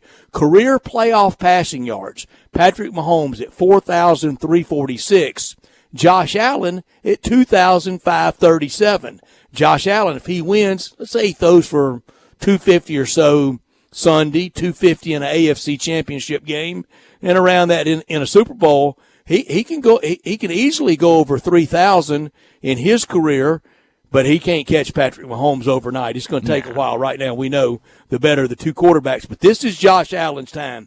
Buffalo minus 3.5 at home. I take the Bills. I'm also going to take the Bills in this one on Sunday. You said playing in the North Pole. It seems like both of these teams played in the North Pole last week. One team got the blizzard. The other got temperatures I could not even imagine. And so both are very, I think it's 20 degrees. I'm seeing on my ESPN website it's 20 degrees in Buffalo. I think that would be warm for both these teams Sunday after what they played. And be warm here, Brett. I mean, after what that 1 degree we had. Absolutely. Yeah. But I do think the Bills can find some success at home on Sunday. This Chiefs team, I mean, I feel like I'm going to say it every single week, and then they're going to go out there and win the Super Bowl. But these offensive weapons have just not played up to their potential this year, and I think it's going to catch them at some point. I think it could be this weekend against the Bills.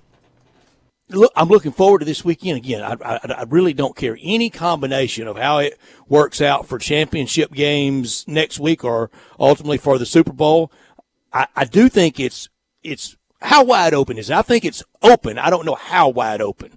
Yeah, I think it's certainly open. I'm sorry, let Baltimore get upset, and then I think we have wide open. Sure, absolutely. But, I mean, it's open. I don't know if I would say it's, the Wild West out here, but it's certainly open. I mean, it's really, there's a lot of teams out there that I could say it's really anybody's game.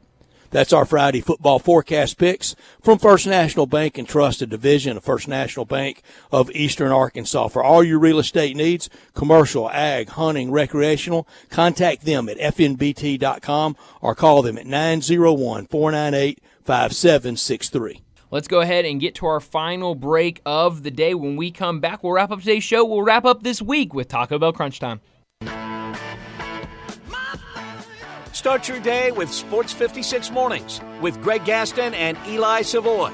Weekday mornings from 7 to 10, right here on Sports 56 and 98.5 FM.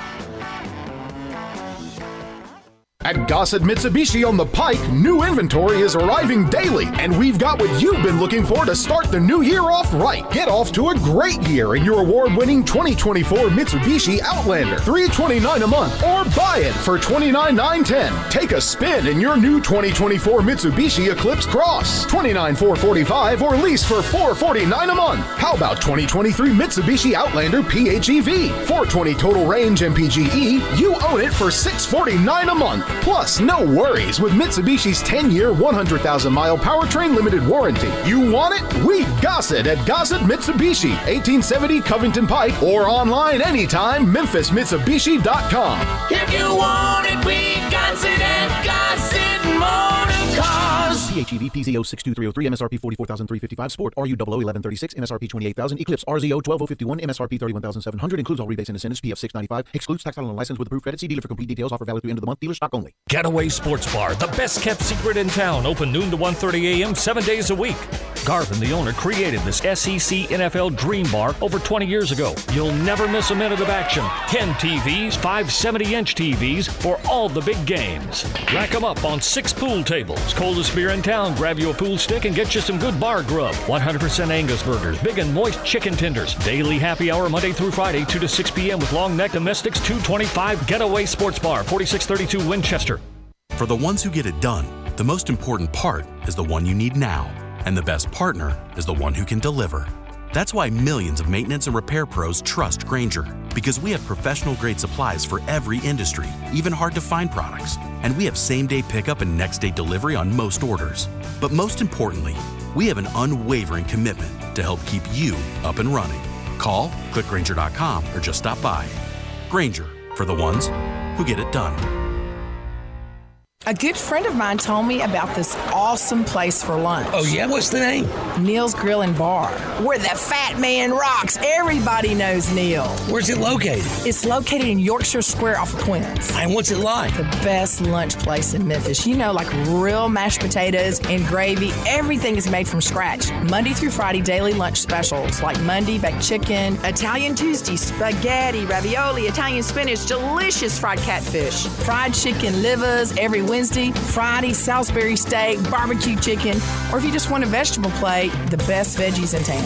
What about the lunch price? Meat and 2 veggies, $8.95. Meat and 3 veggies, $10.95. And veggie plate, $9.95. Big fat boy portions, man. Man, you're making me hungry. Come hear the best live local music at Neil's. Eddie Smith plays Sundays 5 to 9, Mondays karaoke, Tuesdays Debbie Jameson, Wednesdays Elmo and the Shades, Thursdays John Williams and the A440 Band at Neil's. Where the fat man rocks.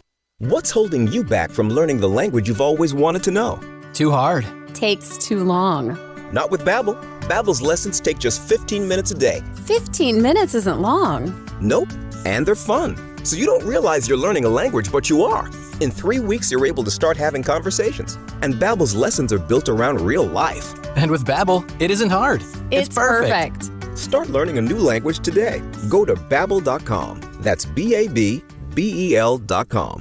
Let's make this the new year to drive your new Kia home from Gossett Kia on the Pike. Bobby J's waiting to put you in a new Kia today. So come hit the road with 41 MPG Highway in 2024 Kia Forte LXS, $239 a month, $27.99 due at signing. Or get 7 passenger seating in a 2023 Kia Sorento LX. We Gossett at $319 a month, $34.99 due at signing. And if you want your new ride to be a 2024 Kia Telluride LX, we Gossett at $449 a month, $34.99 due at signing. All 36-month lease plus Kia's 10-year, 100,000-mile powertrain limited warranty. So get to Gossett Kia today, 1900 Covington Pike. Online, KiaCovingtonPike.com. If you want it, we got it at Gossett Motor Cars. All 650 acquisition fee. Forte RE722-812, MSRP 21590. Sorrento PG 242-710, MSRP 33010. Telluride RG 462822, MSRP 38705. Includes all rebates and incentives. Must finance through Hyundai. Excludes tax, title, and license. See dealer for complete details. Offer valid through 1/31/2024 with approved credit. Dealer stock only.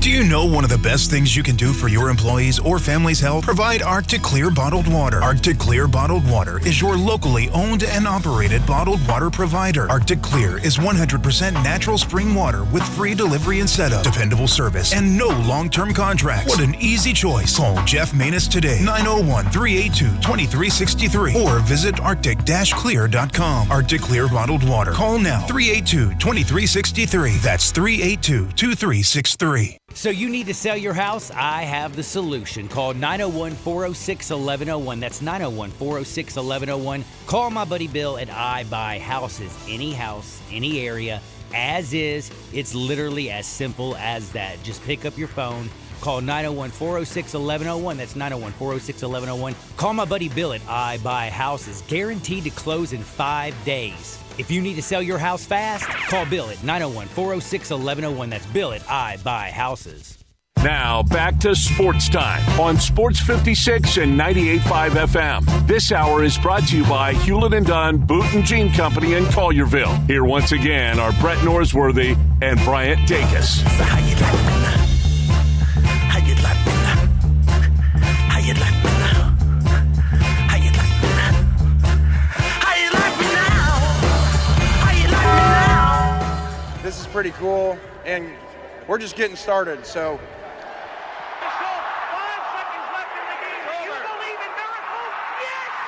Go crazy, folks! Go crazy! This is for all the biggest crunch time. You are looking live. In your life have you seen anything like that? Goodbye!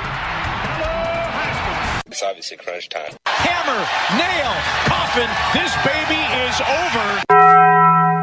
The double steak grilled cheese burrito, so good. Double the steak with nacho cheese sauce, seasoned rice, red strips, sour cream, and the 3-cheese blend wrapped inside a warm flour tortilla, with even more 3-cheese blend grilled on the top. The double steak grilled cheese burrito, it hits the spot now at Taco Bell. And at Taco Bell, when they say they are feeding people's lives with unexpected good, they mean it. Bowl food you can't get anywhere else. Well, Brett, what I learned today, Min-Woo Lee, who is playing in the American Express Open on the Stadium course today, and he finished a really good day. 6 under for his round today. He's 13 under total, T11. But on his tee shot on the 5th hole, he had a ball speed of 194 miles per hour. Just incredible ball speed. For reference, his playing partner today was Tom Kim, who touted one of the highest ball speeds on tour. He had a 165 mile per hour ball speed on the same hole. I know that over the recent years, we're seeing guys hit the ball harder, farther, faster. I mean, it's incredible what these guys are doing. But, man, that shocked me when I saw that earlier today. And the scores are low at that tournament every year. What I learned Sunday in New Orleans at Tulane suddenly got even more interesting. It was going to be challenging, and now it's even more interesting. There will be a pretty good number of Tiger fans there, always is. But let's stop making Tulane sound like you're going to Cameron Indoor or Rupp Arena. It'll be about 1,000 people there Sunday, and about 300 of them will be from Memphis. That game has to be won. A 2-game losing streak, and we really have some freak out on Monday. 2-game losing streak with these 2 losses will have people on fire. Yes, no. Monday would be much different if the Tigers don't come out with a win in New Orleans. Brett, what I could have done without today, 2 things. The first thing, I saw this last night.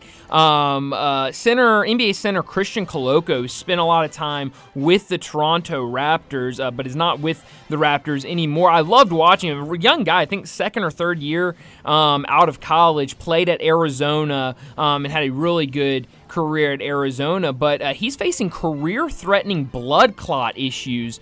Sources came out and said last night, which is just terrifying. It was Shams Charania who reported this yesterday, but very scary for a young player dealing with any issue, but certainly an issue that could be career-threatening. Hopefully, it is not as bad as it seems right now, that they can address the issue and that this doesn't end Christian Coloco's career, because Christian Coloco, I think, a very raw prospect, but I do think there is a lot of potential there for him to be a big man in the NBA. The second thing I could have done without, we got the news this morning that Sports Illustrated is planning to lay off most, if not all, of their staff. That came out this morning. Obviously, we know people that work for or have worked for Sports Illustrated in the past, and just really crushing, especially Sports Illustrated. I mean, any sports fan has read Sports Illustrated. It's been something that they grew up reading and love looking at those covers. So I'm really sad when I saw that earlier this morning. The photography always in Sports Illustrated was the best, and the writing, and I'm really sad for that. There's 3 things I could do without on the Tiger basketball front. One, every single October, the roster is 92 players deep. We're seeing how injury here, a transfer there, discontent here, player unhappiness there. It can really boil down. I wish people would stop that every year in the run-up. I understand being excited about the new season and publicity, but some should know better. Another one is the chemistry thing. Every October, it's the best I've ever seen. If you got in a laboratory, you couldn't come up with better chemistry than what they're developing out there. And then we get into January and February, and the chemistry's terrible every year. The third, the equivalency crowd of, Arizona loses, Purdue loses, Kansas loses. Yeah, but they don't lose in the flipping bogus AAC at home to something called USF. Well, you can't see the difference in playing in the Big 12.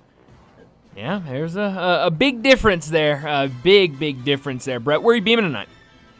Beam me to Levi Stadium in Santa Clara, even in that rain, well removed from San Francisco for Niners and Packers. And then Sunday, beam me to Motown in the heart of downtown Detroit. Go Lions against Tampa Bay. That's a really good one. Beam me tomorrow to Thompson Bowling Arena in Knoxville, Tennessee. Alabama on the road in Knoxville, playing 6th-ranked Tennessee. This Tennessee team, 13-4 on the season, 3-1 in SEC play, has looked really good. Dalton Knecht, what he has done in his first year with Tennessee has been fun to watch. But on the other side, Alabama, slow start to the season. They're 12-5 on the year, but a perfect 4-0 in the SEC. What am I bearing, Brett?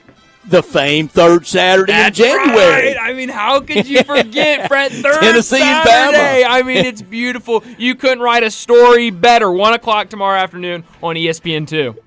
We got golf in the desert, as you mentioned, and we got Bill Belichick and Jim Harbaugh news we're waiting on. 7 games in the SEC, NFL playoffs, Tigers and Tulane, Grizzlies and NBA. We got plenty to keep up with this weekend. Plenty. A lot of channel surfing this weekend, a lot of flipping back and forth between games. It's just that time of the year, busy all around. But it should be a lot of fun. Enjoy your weekend. That's all the time we have. We'll be back again Monday afternoon at 3 o'clock.